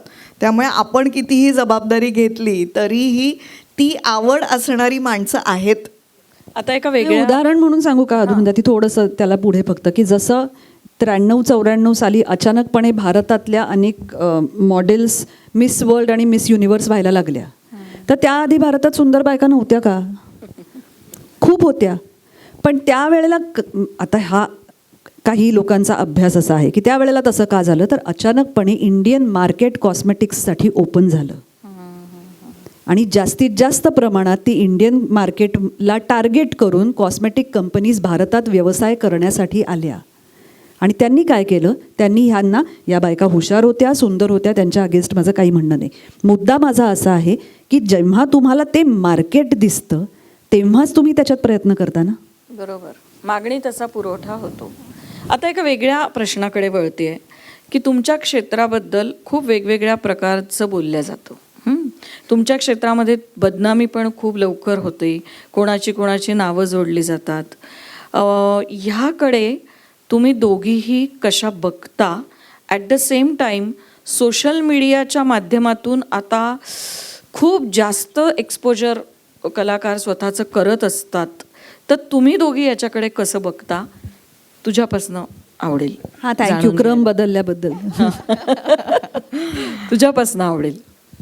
माझा अनुभव सांगते. जी सुरुवात तुम्ही केली ती की या क्षेत्रात नाव जोडलं जातं म्हणा किंवा पटकन वाईट बोललं जातं. एकतर पहिली गोष्ट माझं मत असं आहे की आमचं क्षेत्र जास्ती दिसतं म्हणून त्याच्याबद्दल जास्ती बोललं जातं. त्या सगळ्या गोष्टी सगळीकडे होत असतात. ऑफिसेसमध्ये होत नाहीत का, तर होतात, पण मग ते त्यांच्यात ते सॉर्ट करतात. आणि आमचं आता तर बापरे गेल्या 5-6 वर्षात तर इतकं आम्ही पब्लिक झालो आहे सोशल मीडियामुळे. हे जे विविध हँडल झाले त्यांना मुग्धा गोडबोले असं म्हणाल्या आणि मग पुढे काहीच लिहिलेलं नसतं त्याच्यात. तर काही नाही, त्या काय म्हणाल्या ते लिहिलेलं असतं, पण ते टायटल जे क्लिक बेट म्हणतात तसं. तर हे खूप आता भीतीदायक चालू आहे. पण या सगळ्या गोष्टी सगळीकडे चालू असतात आणि त्या आमच्या क्षेत्रातल्या म्हणून त्या जास्ती दिसतात. आता पर्सनली मला असं वाटतं तुम्ही जसं वागता तसं तुम्हाला मिळतं, हा माझा अनुभव. प्रत्येकाचा अनुभव वेगळा असू शकतो, पण मी स्वतः एक अशी आखलेली आहे बॉर्डर, त्याच्या आत कोणी यायचं हे मी ठरवते. आणि नाही मला त्रास झाला, जिथे काही ठिकाणी झाला तिथे मी ती रेग मोठी आखली, त्या एरियात मी कधी परत फिरकलेच नाही. मग कदाचित मी काम कमी केलं, मग कदाचित मी ए लिस्टर ॲक्टर्समध्ये मी नाही आहे, पण ठीक आहे, माझा संसार छान चालू आहे, माझं घर छान चालू आहे, आय एम ओके. म्हणजे मला नेहमी असं वाटतं की मी स्वतःला समजावते, कारण ॲक्टर्स खूप इन्सिक्युअर्ड असतात की हे असमाधानी असतात की हे झालं मग मला ते पण पाहिजे, मला ते पण पाहिजे. कलाकार म्हणून निश्चित असावं, पण स्वतः पुरतं की याच्यापेक्षा अजून चांगलं काम मिळालं पाहिजे, पण हिच्यापेक्षा चांगलं काम नाही. माझ्या पुरतं ठीक आहे. जेव्हा तुम्ही अशी इन्सिक्युरिटी तुमच्या आयुष्यात वाढवता तेव्हा तुम्ही तुमचं आयुष्य अवघड करता. त्यामुळे हे मी समाधानी आहे. आणि या अशा गोष्टी जिथे घडल्या तिथे मी गेले नाही, पण मग मला तितकी पब्लिसिटी नाही मिळाली. हरकत नाही, तू त्याच्यात happy आहेस. हां, मी हॅप्पी आहे. मला मला असं वाटतं अरुंधती, ही सुद्धा एक प्रकारचं ना म्हणजे part and parcel of the game म्हणतात तसं आहे. या क्षेत्रामध्ये इस पॅकेज में ऐसा ही आएगा असं आहे. कारण ही म्हणाली तसं की हे क्षेत्र असं आहे की तिथे क्लोज प्रॉक्सिमिटी एकतर खूप असते, दौरे असतात, त्याच्यामुळे अशा घटना घडतात आणि जेव्हा घडतात तेव्हा त्याचा गाजावाजा खूप जास्त होतो. कॉर्पोरेट ह्याच्यात पण होतातच की आता माझा नवरा कॉर्पोरेट फील्डमध्ये आहे, तर त्याच्याकडेही अशा खूप गोष्टी असतात, पण त्या तितक्या बाहेर येत नाहीत. पण आपण जसं रुजुता म्हणाली तसं की आपण ह्याच्याशी कसं डील करायचं हा ट्रेनिंगचाच भाग आहे.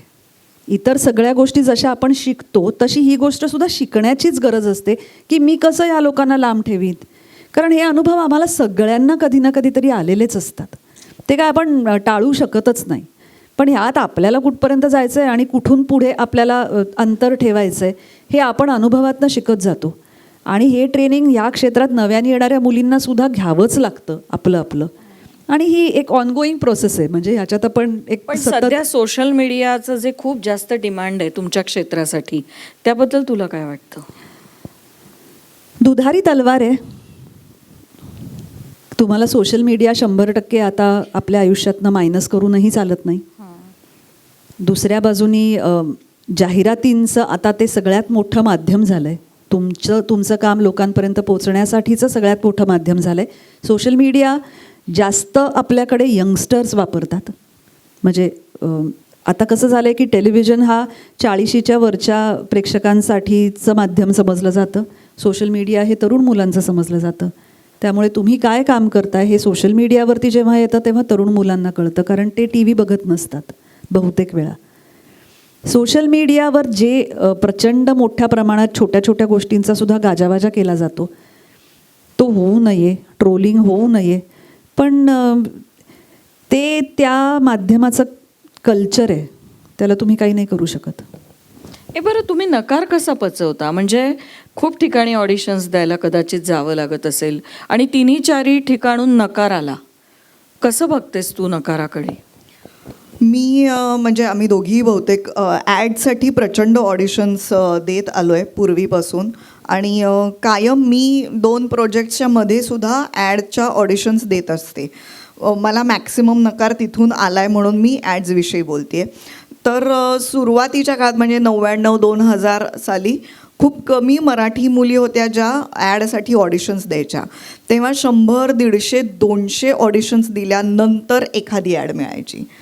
तिथेच स्कूलिंग झालं असं मला वाटतं. नकार पचवायची तयारी तिथेच माझी झाली की मग मी काय सुरू केलं, ऑडिशन देऊन आले, हे एक काहीतरी आपण एक काम करून आलो, जाऊन चहा करून आले, इतपत त्याच्याकडे बघायचं. मग त्याच्याविषयी मला घरी कोणी विचारलेलंही मी म्हणायचे हां ऑडिशन देऊन आले, काय झालं त्या ऑडिशनचं, काय मग आता काय होणार, हे प्रश्न मला विचारायचे नाहीत आणि मी स्वतःही विचार करायचे नाहीत. हे एक माझं काम होतं, ते मी करून आले. त्याचा पुढे जर फोन आला तर अच्छा ओके, एक पायरी पुढे गेलो आहे आपण, हा विचार करायचा. त्यामुळे जेव्हा करिअरची सुरुवात केली तेव्हाच इतके नकार आले की मग पुढे मला वाटत नाही मला त्याचं काही वाटत गेलं. अर्थात वाईट वाटतं, पण ॲडसाठी नाही, कारण तो तिथे तसा पॅटर्न आहे जो मी ॲक्सेप्ट केला आहे. आमच्या इथे मालिका, नाटक, फिल्मच्या ठिकाणी थोडंसं असं वाटतं की अरे यार हे मला करायचं होतं, हे मला नाही मिळालं, पण ठीक आहे, ज्याला मिळालं त्याचं चांगलं होऊ देत. पण त्याच्याकडे पॉझिटिव्हली तुम्ही जर बघितलं नाही ना तर तुम्हाला प्रचंड त्रास होईल, कारण आमच्याकडे खूप नकार पचवावा लागतो. तू कशी बघतेस नकाराकडे? अगं काय झालंय, मी तसं आता गेली काही वर्ष प्रत्यक्ष टेलिव्हिजनवर काम खूप कमी करते.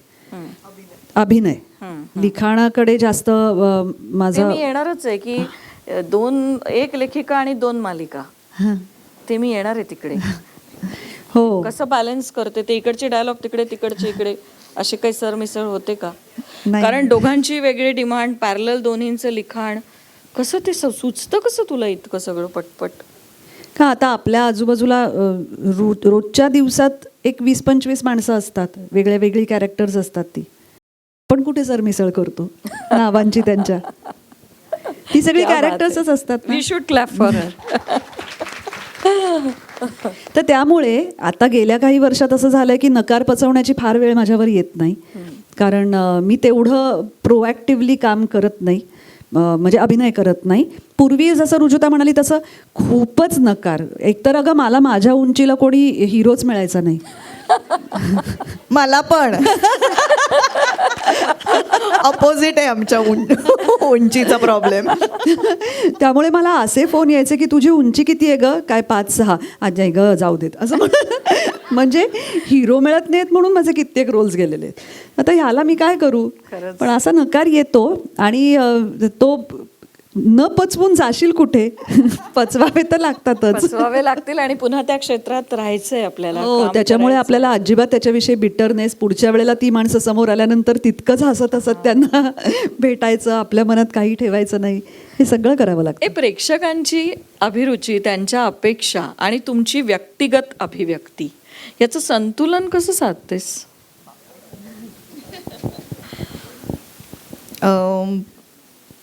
मला असं वाटतं आपल्या कामातून आपलं काम प्रामाणिकपणे केलं तर ते संतुलन साधलं जातं असं मला वाटतं. नाही तर खूप अवघड होऊन जाईल. म्हणजे उदाहरणार्थ एखाद्या मालिकेत मलाही न पटलेली व्यक्तिरेखा असेल तर माझ्या प्रेक्षकांनाही ते कदाचित आवडणार नाही आहे याची भीती वाटते. पण मला तेव्हा ते काम करण्याची गरज असू शकते. मग तेव्हा माझा प्रेक्षक माझ्याकडे राहण्यासाठी ते सगळं वाईट होतं पण रुजुतानी चांगलं काम केलं असं जर म्हटलं गेलं तर मला आवडेल. आणि माझं आणि माझ्या प्रेक्षकांमधला तो जो दुवा आहे, ते जे प्रेम आहे, ते असंच टिकावं यासाठी हेच मी प्रामाणिकपणे केलं पाहिजे असं मला वाटतं. आणि बहुधा आजपर्यंत जमलं आहे. हां, म्हणजे मलाही असंच वाटतं की कसं होतं की दिवसाच्या शेवटी, म्हणजे जर मी अभिनेत्री म्हणून काम करत असेन आणि मी एक 10 सीन्स केलेले असतील दिवसात, तर एखाद्या सीनमधनं मला तो एक क्षण मिळालेला असतो ज्याच्यातनं मला समाधान वाटतं. मी लिहित असले तरीही कधीतरी एखादा सीन म्हण, एखादं वाक्य म्हण, मला ते समाधान देतं.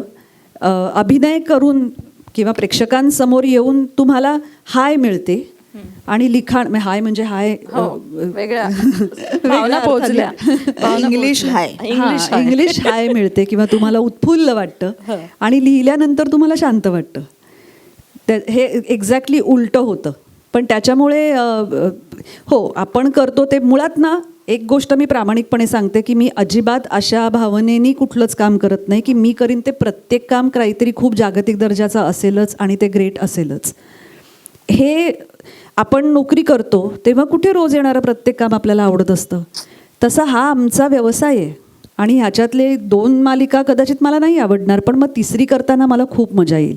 2तनं मला पैसे चांगले मिळतील, 3ऱ्यातनं मला पॉप्युलॅरिटी चांगली मिळेल, 4थ्यातनं माझा रोल खरंच इतका उत्तम असेल की मला समाधान मिळेल.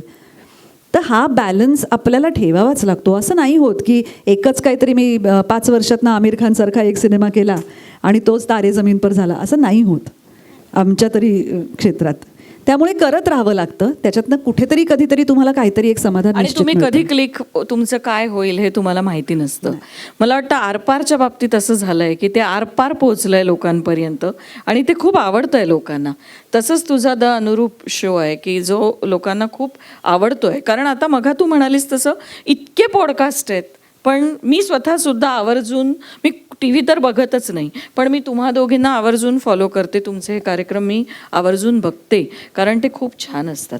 तुझी लेक आता चित्रपट क्षेत्रात आलेली आहे. ज्या वेळेला तिने पहिल्यांदा तुला सांगितलं, तर तू ह्या क्षेत्रातले सगळे खाचखळगे तुला माहिती आहेत, सगळे टक्के टोणपे तू खाल्ले आहेस आणि चांगली तयार झाली आहेस. तिने जेव्हा तुला पहिल्यांदा सांगितलं की आई मला ह्याच्यातच करिअर करायचं आहे, तेव्हा खरं सांग, अगदी पहिली प्रतिक्रिया तुझी काय होती? पूर्ण घाबरले होते. कारण माझी मुलगी हुशार आहे, ती चांगलं लिहिते, ती उत्तम नाचते. मला वाटलं नव्हतं तिने या क्षेत्रात यावं, कारण काही वर्षांपूर्वी तिला आलेल्या काही, आता आमची मुलं आहेत म्हणल्यावर आपोआप ऑफर्स येतात, ते जे काय नेपोटिझम वगैरे म्हणतात तसं.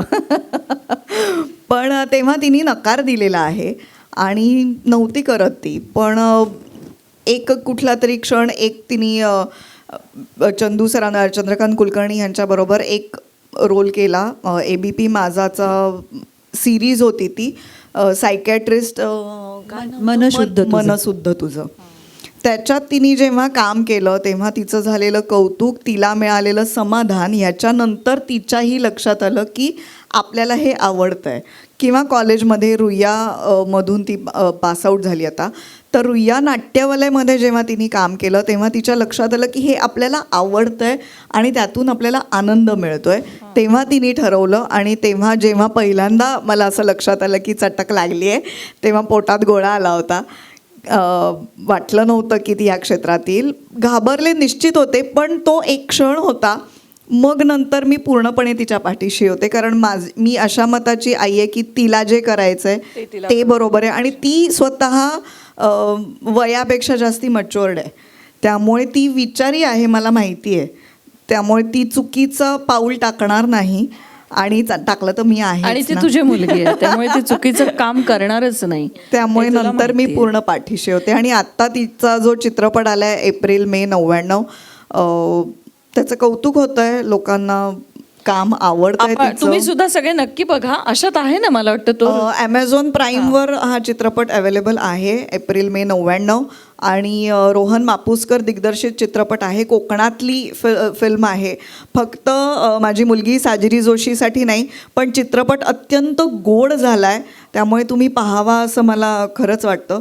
आणि माझ्या मुलीला लहानपणापासून अत्यंत मिठीत घेणारी एक व्यक्ती इथे बसली आहे, भाग्यश्री. त्यामुळे ती खूपच ओळखते साजिरीला.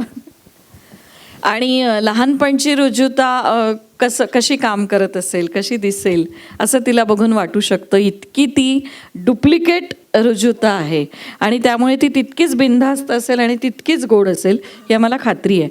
तू मग नेपोटिझमचा उल्लेख केला. मला असं वाटतं मराठीमध्ये असं काही नसावं, कारण मराठीमध्ये अस्सल तुमच्यामध्ये सोनं लागतं, आणि तुमच्यामध्ये जर खरंच टॅलेंट असेल तर तुम्हाला डेफिनेटली काम मिळतं. नेपोटिझम वगैरे मराठीत काही चालत नाही, हे माझं अगदी प्रामाणिकपणे मत आहे. कारण तुम्ही इतकी लोक बघा, इतके कलाकार बघा, की ज्यांची मुलं खरोखरच गुणी आहेत तीच मुलं तुम्हाला दिसतात. नेपोटिझम वगैरे आता त्याविषयी कसं आहे माहिती आहे का, ठीक आहे, म्हणजे ते पुन्हा कसं आहे, सोशल मीडियावर जसं ट्रोल करतात ना, त्यातलाच हा प्रकार आहे. डॉक्टरांच्या मुलांनी त्यांनी निर्माण केलेलं क्लिनिक तो मुलगा चालवतोच ना, जर तोही डॉक्टर झाला तर. तेव्हा त्यांना कोणी असं काही म्हणत नाही. किंवा कधी कधी आता जुन्या काळात आपल्या ज्या गव्हर्मेंट ऑफिसेस होते, ते वडिलांनंतर मुलगा तिथे नोकरीला लागायचाच ना, त्यातलाच हा भाग आहे. त्यामुळे अर्थातच आमची मुलं या क्षेत्रात येणार म्हटल्यावर त्यांना विचारलं जाणार, ही संधी त्यांना निश्चित मिळणार, पण त्या संधीचं सोनं करायचं की नाही हे त्यांच्या टॅलेंटवर अवलंबून आहे आणि त्यांच्या सिन्सिअरिटीवर अवलंबून आहे.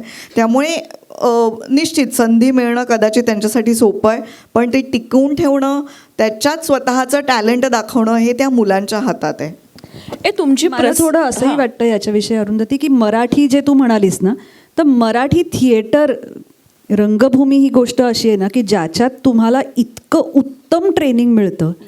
आणि ही जी मुलं उभी राहिली आहे त्याच्यामध्ये हिंदी रंगभूमीच नाही आहे, गुजराती आहे.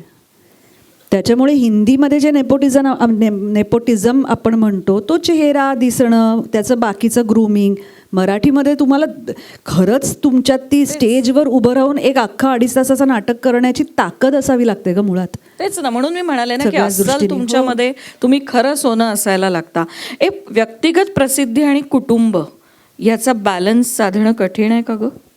हो, म्हणजे कठीण म्हणण्यापेक्षा ते तुमच्या हातात आहे. म्हणजे तुम्हाला जर नसेल तुमच्या कुटुंबाला ती अवाजवी प्रसिद्धी देणं, तर त्याला त्याच्यापासून लांब ठेवणं हे शक्य आहे. आता काय होतं, ते यूट्यूबवर बघा मुग्धा गोडबोलेंच्या मुलीचा क्यूट चेहरा असं म्हणून काय कुणाच्याही मुलींचे चेहरे दाखवतात, म्हणजे त्याला काही अर्थच नसतो.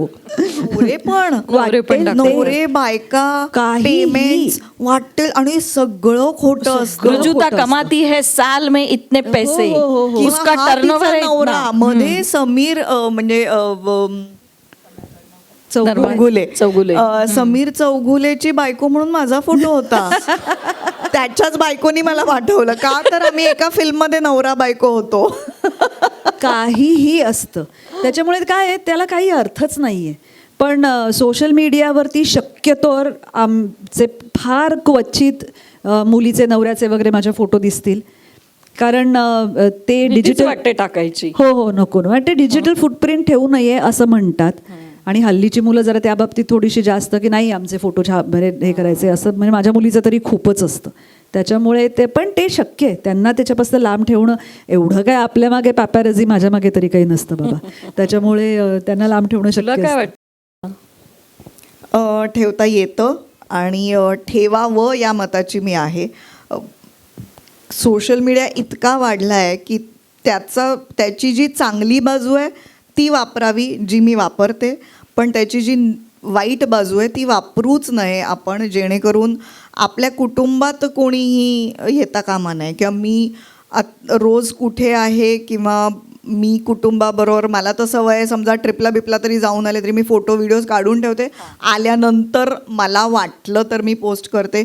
बऱ्याच वेळा मी कुठे गेले कोणाला काही कळतच नाही, गेले गायब आहे ही 4 दिवस, म्हणजे मी माझ्या कुटुंबाबरोबर कुठेतरी जाऊन आलेली असते. तर शक्यतो खरं तर सगळं लोकांना कळावं या मताची मी नाही आहे. पण आहेत काही कलाकार ज्यांचं सगळं सगळ्यांना माहिती आहे. आता हा पर्सनल चॉईस आहे, प्रत्येकाने ती परत वेळ बदलू शकतो. मुलाखतीच्या अंतिम टप्प्याकडे आपण वळतोय. एक प्रश्न, आपण मघापासून इतकं सगळं बोलतोय, हे तुमच्या जोडीदारांबद्दल सांगा ग. तुझ्या नवऱ्याबद्दल आहे ना, आपल्याला इच्छा आहे ना ऐकायची की तुझा नवरा काय करतो, त्याला तुझं हे क्षेत्रातलं काम किती आवडतं, तो खरंच घरी एक पोळी आज तू लाटली तर उद्या मी लाटून घेतो, इतका सपोर्ट तुला करतो का, किंवा बाईला मी मेनू सांगतो आज काय करायचंय, व्हॉट एव्हर. म्हणजे तुझ्या जोडीदाराचं तुझ्या क्षेत्रातलं कॉन्ट्रीब्युशन आणि तो काय करतो हे आम्हाला सगळ्यांना ऐकायला आवडेल. आता मी एक गंमत म्हणून मी रुजुताच्या नवऱ्याबद्दल बोलते की तो तिला कसा सपोर्ट करतो आणि तिला माझ्या आणि तू हिच्या नवऱ्याबद्दल सांग. चालेल, छान आहे आयडिया. आम्ही बरं बोलू का माहिती नाहीये. आपापल्या नवऱ्यांविषयी यांना गॅरंटी नाही आहे की आपापल्या नवऱ्याबद्दल या बरं बोलतील, त्यामुळे फार पद्धतशीरपणे यांनी या भूमिका बदललेल्या आहेत. हरकत नाही. तर रुजुताचा नवरा शिरीष हा स्वतः फार उत्तम दिग्दर्शक होता आणि तो असिस्टंट डिरेक्टर म्हणून ते दोघं जण काम करत असताना भेटले. आणि त्यानंतर शिरीष स्टार प्रवाह चॅनलमध्येही काम करत होता. तो इतका तिला सपोर्ट करतो आणि मला फार कौतुक वाटलं होतं ज्या दिवशी रुजुताचा राजा शिवछत्रपती सिरियलमधला सईबाई गेल्या हा जो सीन होता तो तिने फारच सुंदर केला होता. आणि त्याच्या दुसऱ्या दिवशी शिरीषने जाऊन तिच्यासाठी एक साडी आणली होती, कारण तो एक सीन तिने फार चांगला केला होता. पण इतका खुल्या दिलानी बायकोचं प्रामाणिकपणे कौतुक आणि चांगलं काय वाईट काय काय केलं पाहिजे, काय तू करू नकोस, काय चांगलं झालं काय झालं नाही हे सांगणारा नवरा तिने खरंच नशीब काढलंय. म्हणजे ती सांगितलं ना की ती गोल्डन स्पून घेऊन जन्माला आली आहे. आणि खरा क्रिटिसाइज करणारा माणूस आपल्या घरातच आहे की तुझं काय चांगलं आणि काय. हो हो हो. आता काय करशील. फार हुशारीने यांनी या भूमिका बदलल्या आहेत. ती हुशार आहे ना, शाणे. ऋषिकेश हा IT मध्ये आहे, तो फायनान्सेसमध्ये आहे आणि त्याचा स्वतःचा प्रचंड उद्योग चालू असतो. त्यामुळे त्याचा आणि आमच्या क्षेत्राचा काहीही संबंध नाही. त्यामुळे आणि तो रिचनेस हिच्याकडे बघितल्यावर वाटतो सुद्धा. नाही, तो IT मधला आहे ना, नाही, तो तिच्या व्यक्तिमत्व. ऑरा मधला आहे. तो IT मधला नाही आहे. ती ITत राहते म्हणून आहे. वा वा, क्या बात. तर ऋषिकेश आमच्या क्षेत्रातलं त्याला काहीही माहीत नाही आणि त्याला काहीही इंटरेस्ट नाही. तो कधीतरी हिचं काम बघितलं तर बघतो, नाही बघितलं तर नाही बघत. पण आम्ही जेव्हा ग्रुपनी भेटतो तेव्हा तो एक सायलेंट लिसनर एक असतो आमच्यात. आम्ही काय आमच्या क्षेत्रातलं बोलतोय ते साधारण ऐकत असतो. त्याला थोडी गंमत पण येते, मज्जा पण येते. आणि मग नंतर तो विचारतो, हे जे तुम्ही बोलत होतात हे तो म्हणजे कोण आणि ती म्हणजे त्याला कोण? इतकी भीषण माणसं माहिती नसतात की हा, म्हणजे त्याला मला लाज वाटते अक्षरशः की ही खूप मोठी माणसं आहेत, अरे तुला माहित नाहीत. पण ते कसं आहे, त्याच्या क्षेत्रातली मोठी मोठी माणसं अनेकदा मलाही माहिती नसतात. पण तो म्हणजे मला एक छान वाटतं की त्याला म्हणून मी यांना भेटत नाही असंही त्याचं म्हणणं नसतं. अजिबात नाही, हो. म्हणजे तो अतिशय कौतुकाने शिरीषचे आणि त्याचे तर वेगळे फोन वगैरे होतात. म्हणजे ते कशाविषयी बोलतात काय माहिती, पण बोलतात बाबा. बँकर नाही, पण ते आहे ना कदाचित माझा बोलत नवरा. असतील, गेल्या बाबा भवाने घराच्या बाहेर, जरा शांत वाटतंय. एखादा कटू अनुभव ग तुझ्या क्षेत्रात काम करताना सेटवरचा, की ज्याने तुला, आणि असं आयुष्यात घडतच असतं की एखादा अनुभव आपल्याला असा येतो की जो आपल्याला काहीतरी धडा कायम शिकवून जातो, की कायम आपल्या लक्षात राहतं की बापरे नको. असा एखादा अनुभव आठवतोय की नाही माझ्या वाट्याला असं काही घडलंच नाही, सगळं छानच झालं? काही कटू अनुभव आले. त्यातला एखादा सांग आम्हाला. बॉलिवूडमध्ये मी एक चित्रपट केला तेव्हा एक कटू अनुभव आला मला. म्हणजे त्याविषयी ऐकलं होतं, पण ते जेव्हा थेट तुम्हाला विचारलं जातं तेव्हा जे अंगावर येतं तो अनुभव मी घेतला.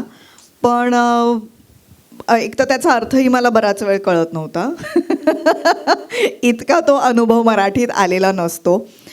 त्यामुळे जेव्हा असं विचारलं गेलं की मग पुढच्या चित्रपटात पण तू असणार का, मग तू ऑफिसमध्ये येणार का, मग तू मीटिंगला येणार का, तेव्हा कळत गेलं की अच्छा काहीतरी वेगळं. किंवा मी कोणीच नसताना सेटवर मला महत्त्व देत आहेत हे लक्षात आलेलं असताना थोडंसं मनात शंका यायला लागली की हे काहीतरी वेगळीकडे चाललं आहे. तो एक कटू अनुभव होता. त्याच्यानंतर मग मी तिथे वळलेच नाही. तेवढाच एक वाईट अनुभव आला मला. बाकी छोटे मोठे अनुभव येत राहतात, ते काही सांगण्यासारखे नसतात. म्हणजे असं नाही आहे की सगळंच गुलाबी आहे. खरं तर दिसताना सगळं गुलाबी दिसतं, तसं ते गुलाबी नसतंच. अर्थात कष्ट खूप आहेत आमच्या क्षेत्रात आणि पेशन्स खूप लागतात. पण हा एक कटू अनुभव होता जोही मी माझ्या मते चांगल्या पद्धतीने हाताळू शकले. त्या माणसाला न नाराज करता, त्याला कळलंही नसेल की मी कशी सुमडीमध्ये तिथून सटकले, पण करू शकले मी ते मॅनेज. येतात पैशांच्या बाबतीत अनेकदा वाईट अनुभव येतात. जनरली टेक्निशियन्सचे, म्हणजे आता मी टेलिव्हिजनवरती टेक्निशियन आहे, मी रायटर आहे, त्यामुळे माझे पैसे कधी बुडत नाहीत. पण मालिका संपली की निर्माते किंवा प्रोडक्शन हाऊसकडनं पैसे काढून घ्यावे लागतात, असंही कधी कधी होतं. ती एक कसरत असते आणि वाईट वाटतं की एवढी वर्ष काम केल्यानंतर सुद्धा आपलेच पैसे, आपल्याच कष्टांचे पैसे आपल्याला लोकांकडे मागावे लागतात. कारण या क्षेत्रामध्ये त्याचा फॉलोअप घ्यावा लागतो. ते एक 90 दिवसांचं गणित आमच्याकडे असतं की तुम्हाला काम केल्यानंतर 90 दिवसांनी कामाचे पैसे मिळतात. तर त्याचा जरा कधीतरी फॉलोअप घ्यावा लागतो. पण मला असंही वाटतं की तुमचं काम बोलतं. म्हणजे जर तुम्हाला या क्षेत्रात इतपत आता आणि एवढी वर्ष काम करून आमच्या ओळखी असतात की मला जर एखाद्या प्रोड्युसरकडनं नाही पैसे मिळाले तर मी हे चॅनलमध्ये जाऊन स्वतः बोलू शकते की मग ते त्या प्रोड्युसरला थोडेसे हे करू शकतात की हिचे पैसे आधी पहिल्यांदा क्लिअर करा वगैरे. पण असे अनुभव येतात. म्हणजे एकदा एका मालिकेच्या वेळी असं झालं होतं की माझी मुलगी तेव्हा खूपच लहान होती आणि मध्ये जवळजवळ एक 7-8 वर्ष मी काहीच काम करत नव्हते. म्हणजे मी अगदी पूर्ण वेळ गृहिणी वगैरे होते.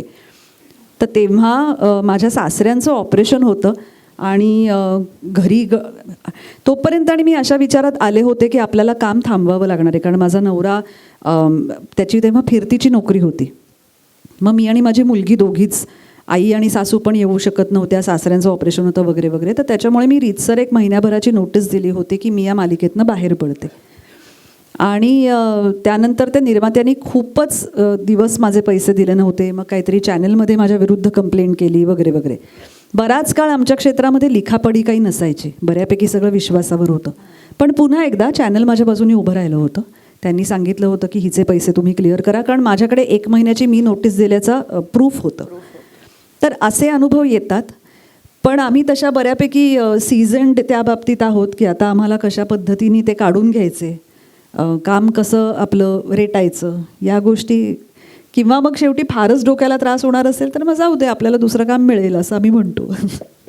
अजूनही खरं आमच्या क्षेत्रात गंमत म्हणून सांगायला आवडेल मला की कलाक्षेत्र असल्यामुळे अजूनही त्याच्याकडे ना, की कलाकार आहात ना, म्हणजे कला तुम्हाला सादर करायची आहे ना, तर प्रत्येक वेळेला त्या पैशांकडे काय बघता असं अजूनही आमच्याकडे बघितलं जातं काही ठिकाणी. की आता ठीक आहे, म्हणजे 20 वर्षांपूर्वी कला ती आम्ही कदाचित आमच्याकडे कला आहे हे दाखवण्यासाठी प्रयत्न केला, धडपड केली. पण आता जर आम्ही 26-27 वर्ष या क्षेत्रात काम करतोय, आमचं घर याच्यावर चालतं. म्हणजे फक्त हौस म्हणून आम्ही नाही करत, याच्यावर आमचं घर चालतं. अजूनही असे अनुभव येतात. आता आम्हाला नाही, आम्ही एक टप्पा पार केला आहे. पण तरुण मुलांना वगैरे, का तुझा नवरा आहे ना, मग तुला कशाला पैसे हवे? हा प्रश्न मला तर अनेकदांनी विचारलाय. म्हणजे मोठ्या आहे म्हणजे निर्मात्यांनी काम विचारलंय. केलंय त्याचे पैसे मिळणं हा आमचा हक्क नाही. पैसे काय मागता असं अजूनही म्हणजे विचारलं चेक्स जातं. जेव्हा मिळतात त्या लिस्टमध्ये माझं नाव सगळ्यात शेवटी असतं, कारण माझा नवरा कमावताय ना. तिला काय गरज, हिला कशाला. किंवा कामाची जेव्हा वेळ येते तेव्हा कसं आहे सांगू का, की मी हे मान्यच करते की मी आयुष्यात कम्पॅरेटिव्हली कमी स्ट्रगल केला आहे. आणि केलेला असला तरी मला त्याच्याविषयी बोलायला नाही आवडत, सगळ्यांनी केलेला असतो. पण तो जो इंटरनल स्ट्रगल असतो की हो माझा नवरा व्यवस्थित कमावणारा आहे, पण मला वाटतं ना की आपण काम करावं. किंबहुना आज जर आत्ता इथे मी म्हटलं की मी नाही काम करणार तर जगाला काहीच फरक पडणार नाही आहे, पण मला पडणार आहे. तर तो जो एक आतला आपला ड्राईव्ह असतो, ज्याच्यासाठी आपण एवढं काम करत असतो, तर त्याची किंमत समोरच्या माणसाने हिला काय गरज आहे असं म्हणून करून टाकायची.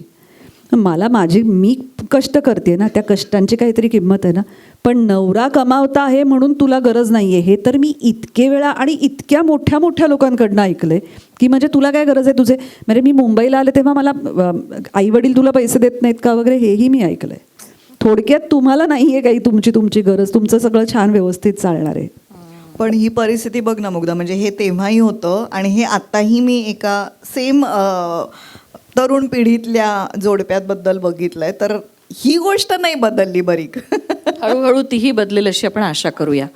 आपण आता एका रॅपिड फायर राऊंडकडे वळणार आहोत. तत्पूर्वी म्हणजे अगदी आता शेवटचं, पण मला एका गोष्टीच्या बाबतीत तुमच्या दोघींनाही विचारायचं पण आहे, सांगायचं पण आहे की तुमचं जे काम आहे ते अत्यंत त्याला काही म्हणजे खूप काळ तुम्हाला काम करावं लागतं. अनेक वेळा तुमच्या जेवणाच्या वेळांना पण काही अर्थ नसतो, म्हणजे कधीही जेवा कधीही ब्रेक होतो. या सगळ्या ह्याच्यात कलाकारांच्या तब्येतीची, त्यांच्या आरोग्याची खूप काळजी सातत्याने वाटायला लागली आहे. कारण कलाक्षेत्रातले आपले अनेक मित्रमैत्रिणी, आता मी नावं नाही घेत कारण त्रास होतो त्याचा, या अनेक आजारांमुळे होत्याचे नव्हते झाले. इतकी वर्ष स्ट्रगल करून शून्यातनं स्वतःला उभं करून त्यांनी गुड बाय करून ते आपल्याला गेलेत.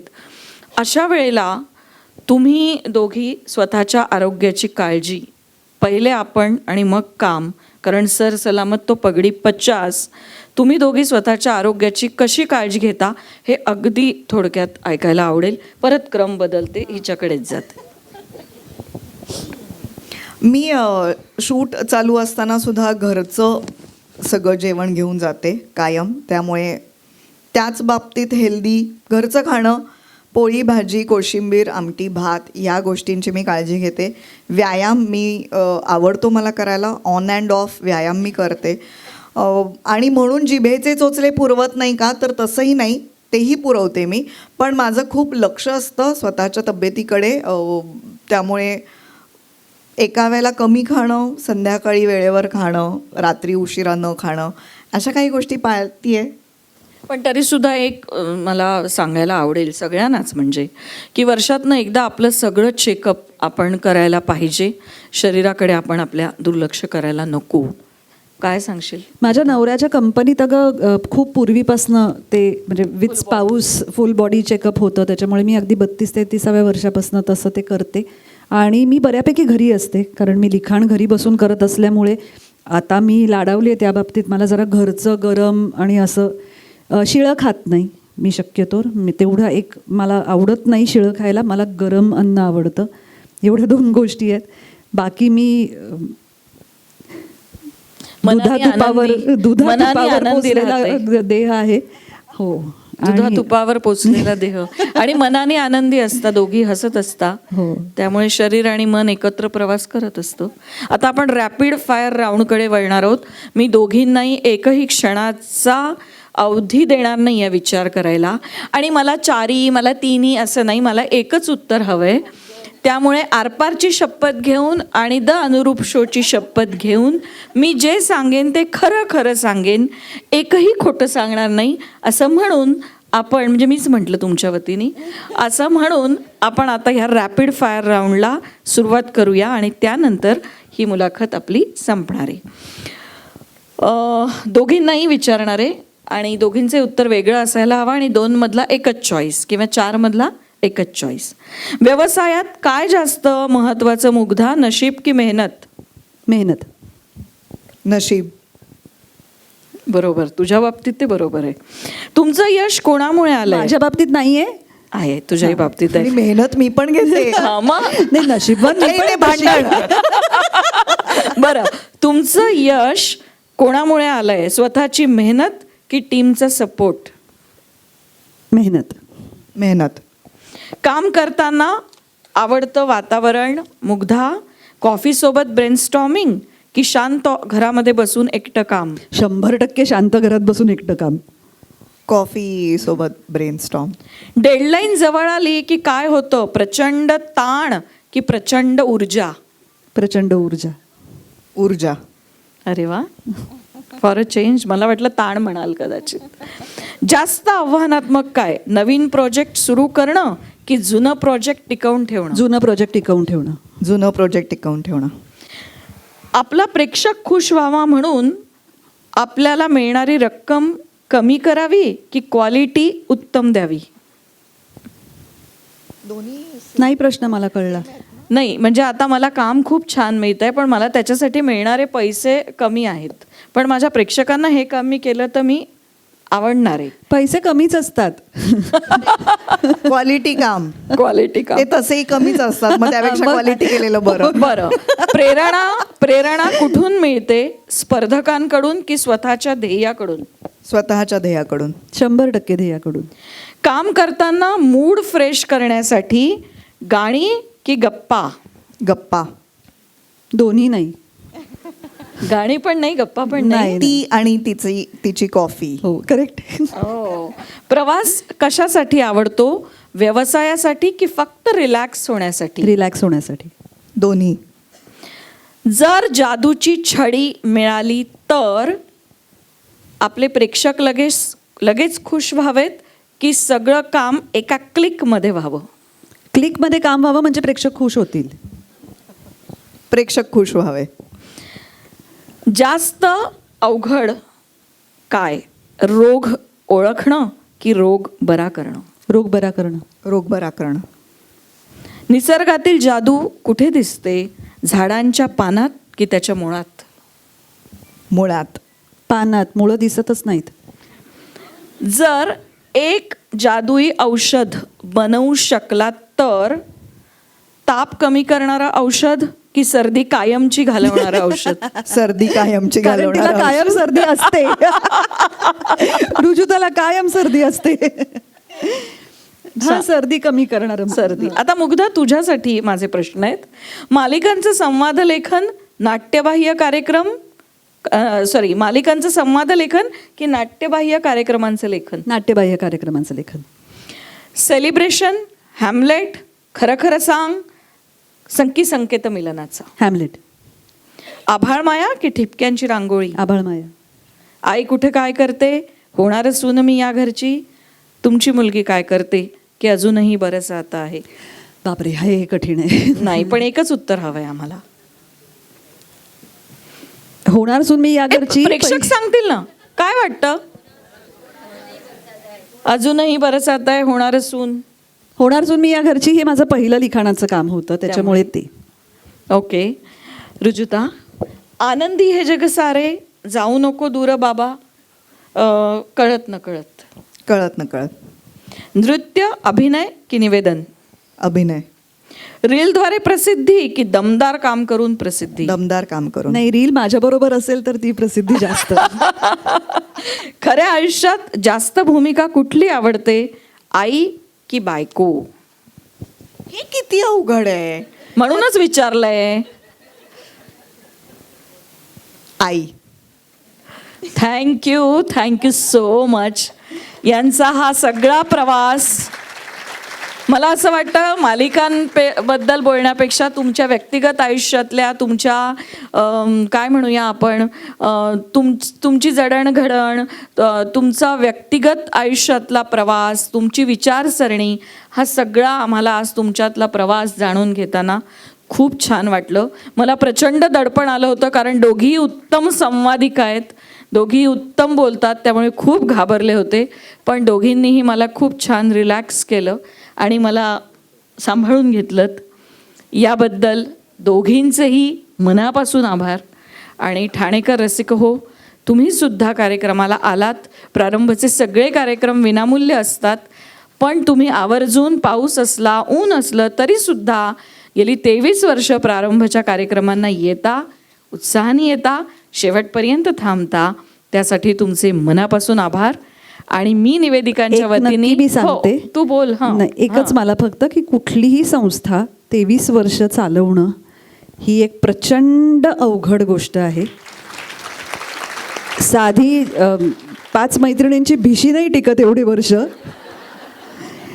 पण एक संस्था चालवणं आणि त्यात सातत्याने काहीतरी क्वालिटेटिव्ह ज्याला आपण म्हणतो तसं काम करत राहणं ही खूप कठीण गोष्ट आहे. आणि तू ती करतेस याबद्दल खरंच. आणि आता ह्याच नोटवर मी आज आमचे खूप सभासद आहेत, 200च्या वर सभासद आहेत, पण तरीसुद्धा कोअर टीमसाठी ज्या माझ्या मैत्रिणी काम करतात त्यांना मला आत्ता मंचावर खरं बोलवायला आवडेल.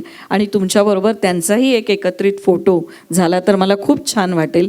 मी सगळ्यांना बोलवते, गीता, अलका, वैशाली, मनीषा, कीर्ती आणि आमच्यासाठी मघापासनं बॅकस्टेजच्या मागे काम करणारे आमचे सगळे दादा, बॅकस्टेजला काम करणारे, समोर लाईट्स काम करणारे, तुम्ही सगळ्यांनी यायचं आहे, कारण हा सगळ्यांचा एकत्रित कार्यक्रम आहे. आणि 14 वर्ष तुमच्याबरोबर, तुमच्यामुळे आम्ही हा करू शकतोय आणि 23 वर्ष संस्था चालवू शकतोय. सगळ्यांनी या मंचावर जे बॅकस्टेजसाठी काम करतात, कुणीही प्लीज जाऊ नका. आणि एक शेवटची सूचना मी पुन्हा संस्थेच्या वतीने देते की आमच्या आदिवासी महिलांना आम्ही माजरपाठाचा कपडा देतो, त्यांना आम्ही रंग देतो, त्यांना वारलीचं प्रशिक्षण देतो, त्यांच्यासाठी मशीन गोळा करतो, त्या त्यांना वाटतो आणि त्यातून मिळणाऱ्या 110-120 रुपयाची एक पिशवी असते. लगेच काही त्यातून ती श्रीमंत होत नाही, पण किमान मी कमवू शकते हा विश्वास तिच्यामध्ये निर्माण करावा म्हणून हे काम आम्ही सातत्याने करतोय.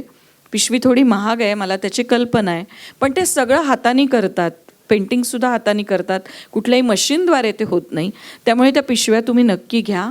प्रारंभचं जर तुम्हाला वार्षिक सभासदत्व घ्यायचं असेल, वर्षाची 1000 रुपये फक्त फी आहे. ती जर तुम्हाला घ्यायची असेल, सभासदत्व घ्यायचं असेल तर तुम्ही तिथे घेऊ शकता. मला पुन्हा सांगायचं आहे, प्रारंभ ही विनाअनुदानित संस्था आहे. आमचे जेवढे उपक्रम चालतात त्याच्यासाठी आम्ही प्रायोजकत्व मिळवतो. फक्त ह्या कार्यक्रमाला प्रायोजकत्व नसतं. ते मिळवून आम्ही त्यातनं गेली 12 वर्ष कॅन्सरसाठी काम करतोय. आमच्याकडे सरकारचं कुठलंही अनुदान नाही.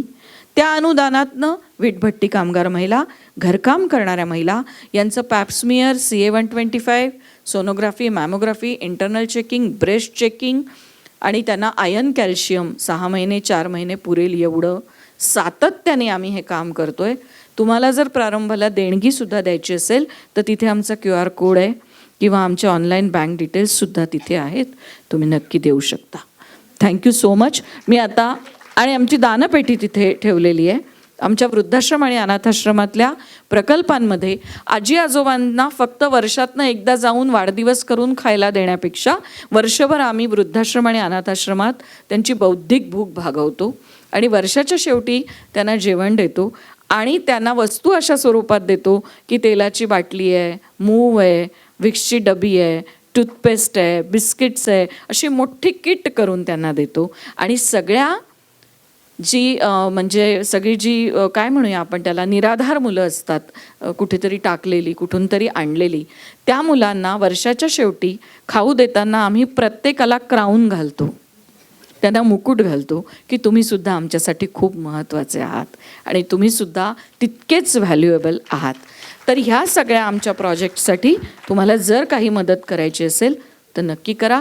कुठलाही आग्रह नाही, सक्ती नाही, हा पूर्णपणे तुमच्या स्वेच्छेचा भाग आहे. आणि 5 नोव्हेंबरला यंदा आमचा 15वा महिला महोत्सव संपन्न होतो आहे. आमची मैत्रीण वनिता थोरात, जी माझ्याबरोबर 18 वर्ष होती, ती कॅन्सरनी वयाच्या 48व्या वर्षी गेली.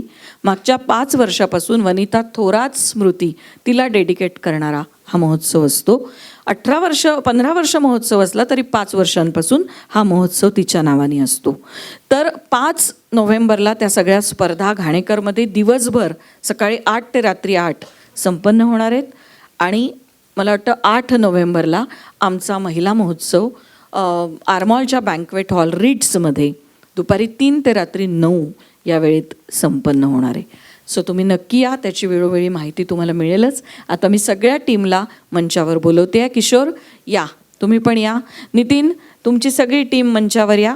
आपण सगळे या सेलिब्रिटीज बरोबर एकत्र ग्रुप फोटो काढूया. या, सगळ्यांना बोलवते आहे. नितीन या, या सगळे या. लाईट, साऊंड दादा, सगळे या.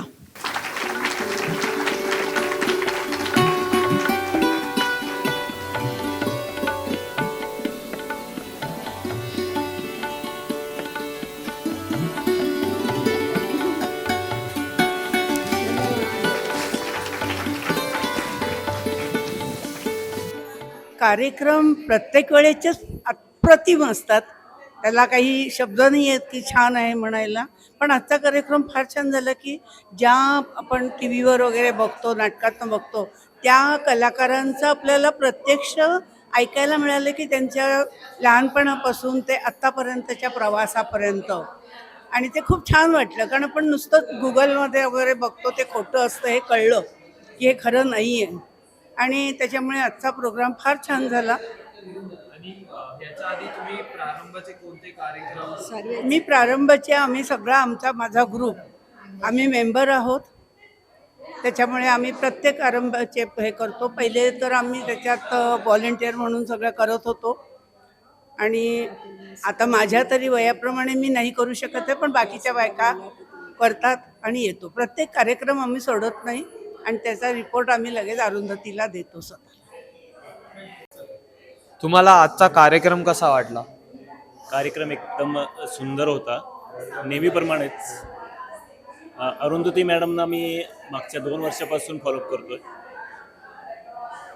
निवेदिका, एक सुंदर निवेदिका, सुंदर निवेदिकेपेक्षा एक सुंदर लेखिका म्हणून मी त्यांना खूप मला आवडतात. त्यांचं आनंदकुळ हे पुस्तक मी वाचलेलं आहे. खूप सुंदर अनुभव त्यातून मला घेण्यासारखे वाटले.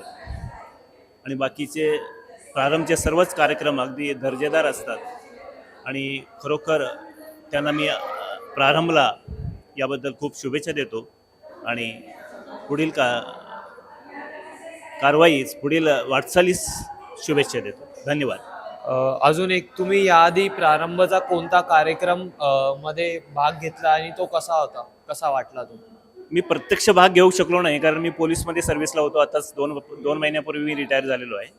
पण प्रत्येक कार्यक्रमात मला जिथं वेळ मिळेल तिथं मी त्या कार्यक्रमात हजर राहण्याचा प्रयत्न केलेला आहे आणि त्या कार्यक्रमाचा आनंद घेतलेला आहे. ठीक आहे, थँक्यू.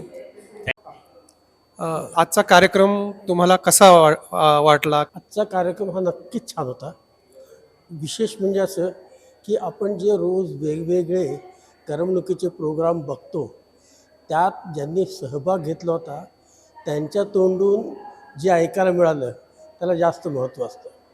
आणि इतर वेळेला जे आपण सोशल मीडियावर ऐकतो, ते सोशल मीडियावर जे ऐकतो ते सोशल मीडियावर ऐकलं ना वेगळं, आणि प्रत्यक्ष त्यांच्या तोंडून जे काही खरं खरं जे अचानक जे मिळतं ते वेगळं. त्याच्यामुळे तो आजचा कार्यक्रम खूप छान वाटला. तुम्ही प्रारंभचे सभासद आहात का, किंवा याच्या अगोदर कुठले कार्यक्रम पाहिलेत का तुम्ही? मी प्रारंभचा सभासद नाही, पण मी अरुंधतीचं स्ट्रगलिंग आणि तिच्या गोष्टी 2002 पासून बघतोय. आणि त्यावेळेपासून ती ज्या ज्या पद्धतीने प्रारंभमध्ये प्रगती करत गेली, वेगवेगळ्या क्षेत्रात तिचे अनेक सहभाग आहेत. हे प्रत्येक गोष्ट मला माहितीची आहे, कारण आमचे प्रत्यक्ष चांगले संबंध असल्यामुळे आम्ही जे काही मी सांगतो ते एकच सांगेन की अरुंधतीने जे केलं आहे ते खरंच फार कठीण आणि अतिशय सुंदर काम आहे. Thank you sir, thank you. तुम्हाला आजचा कार्यक्रम कसा वाटला? काय तुमच्या खूपच छान वाटला. दोघींचेही विचार आम्हाला कळले आणि सिरियलमध्ये किंवा इतर त्यांच्या प्रोग्राममध्ये काय काय कसं कसं असतं ते सगळं आम्हाला कळलं. तुम्ही प्रारंभचे सभासद आहात का? कधीपासून आहात? कुठले कुठले कार्यक्रम तुम्ही आतापर्यंत अटेंड केलेत? सभासद तर नाही आम्ही, पण दरवर्षी बऱ्याचशा कार्यक्रमाला आम्ही येतो आणि आम्ही पार्टिसिपेटही करतो. इकडे भजन वगैरे मला प्राईज वगैरे पण मिळालेले आहेत. कार्यक्रम इथला नेहमीच छान होतो. संस्थेबद्दल तुम्ही काय म्हणाल? संस्था एक तर एवढी वर्ष चालली आहे म्हणजे नक्कीच अरुंधती ताईंचं काहीतरी त्यात आहे आणि खरंच त्या मेहनत घेत आहेत आणि त्यांना सपोर्ट करणारी टीमही खूप चांगली आहे. सपोर्ट करायची आमची इच्छाही आहे. बघू आता पुढे येऊच आम्ही. म्हणजे थँक्यू, थँक्यू. तुम्हाला आजचा कार्यक्रम कसा वाटला? हो, खूप छान कार्यक्रम होता आणि त्यांच्याशी ज्या मनमोकळ्या गप्पा झाल्या त्याच्यातून आम्हाला पण काहीतरी धडा शिकण्याजोगा आहे. म्हणजे आजकालच्या सांस्कृतिक जे प्रोग्राम होतात किंवा टीव्हीचे प्रोग्राम होतात त्याच्यात कसं काही वाईट प्रवृत्ती पण आल्या आहेत आणि त्याच्यापासून कसं आपण आपल्या कुटुंबाला वाचवायला पाहिजे हे त्यांनी चांगल्या प्रकारे सांगितलं आणि त्या दिलखुलास गप्पा होतात त्यांच्या. त्यामुळे मजा आली. प्रोग्राम एकदम छान झाला, एकदम आवडला आम्हाला खूप. आणि म्हणून मी आता या संस्थेचा पण मेंबर होतो आहे. त्याचं मला आवडलं, म्हणजे संस्थेचं काम पण आवडलं आहे. त्यामुळे मी आता मेंबरशिप घेतली आहे त्यांची. याआधी तुम्ही प्रारंभचे कोणते नाही, अगोदर आमचे कुठचे मी ह्याच्यात आलो नव्हतो. आमच्या दुसऱ्या संस्था आहेत त्याच्याशी मी संलग्न आहे आणि ही गीतांजली जी आहे तिची आई आमच्या संस्थेमध्ये आहे आणि आम्ही नेहमी भेटत असतो दर महिन्याला. तिच्याकडून मला ही माहिती मिळाली आणि तिने मला बोलवलं. त्यामुळे या संधीचा लाभ आम्ही घेतला आणि आम्हाला खूप चांगलं वाटलं त्याच्यामुळे. Okay, thank you. थँक्यू, धन्यवाद.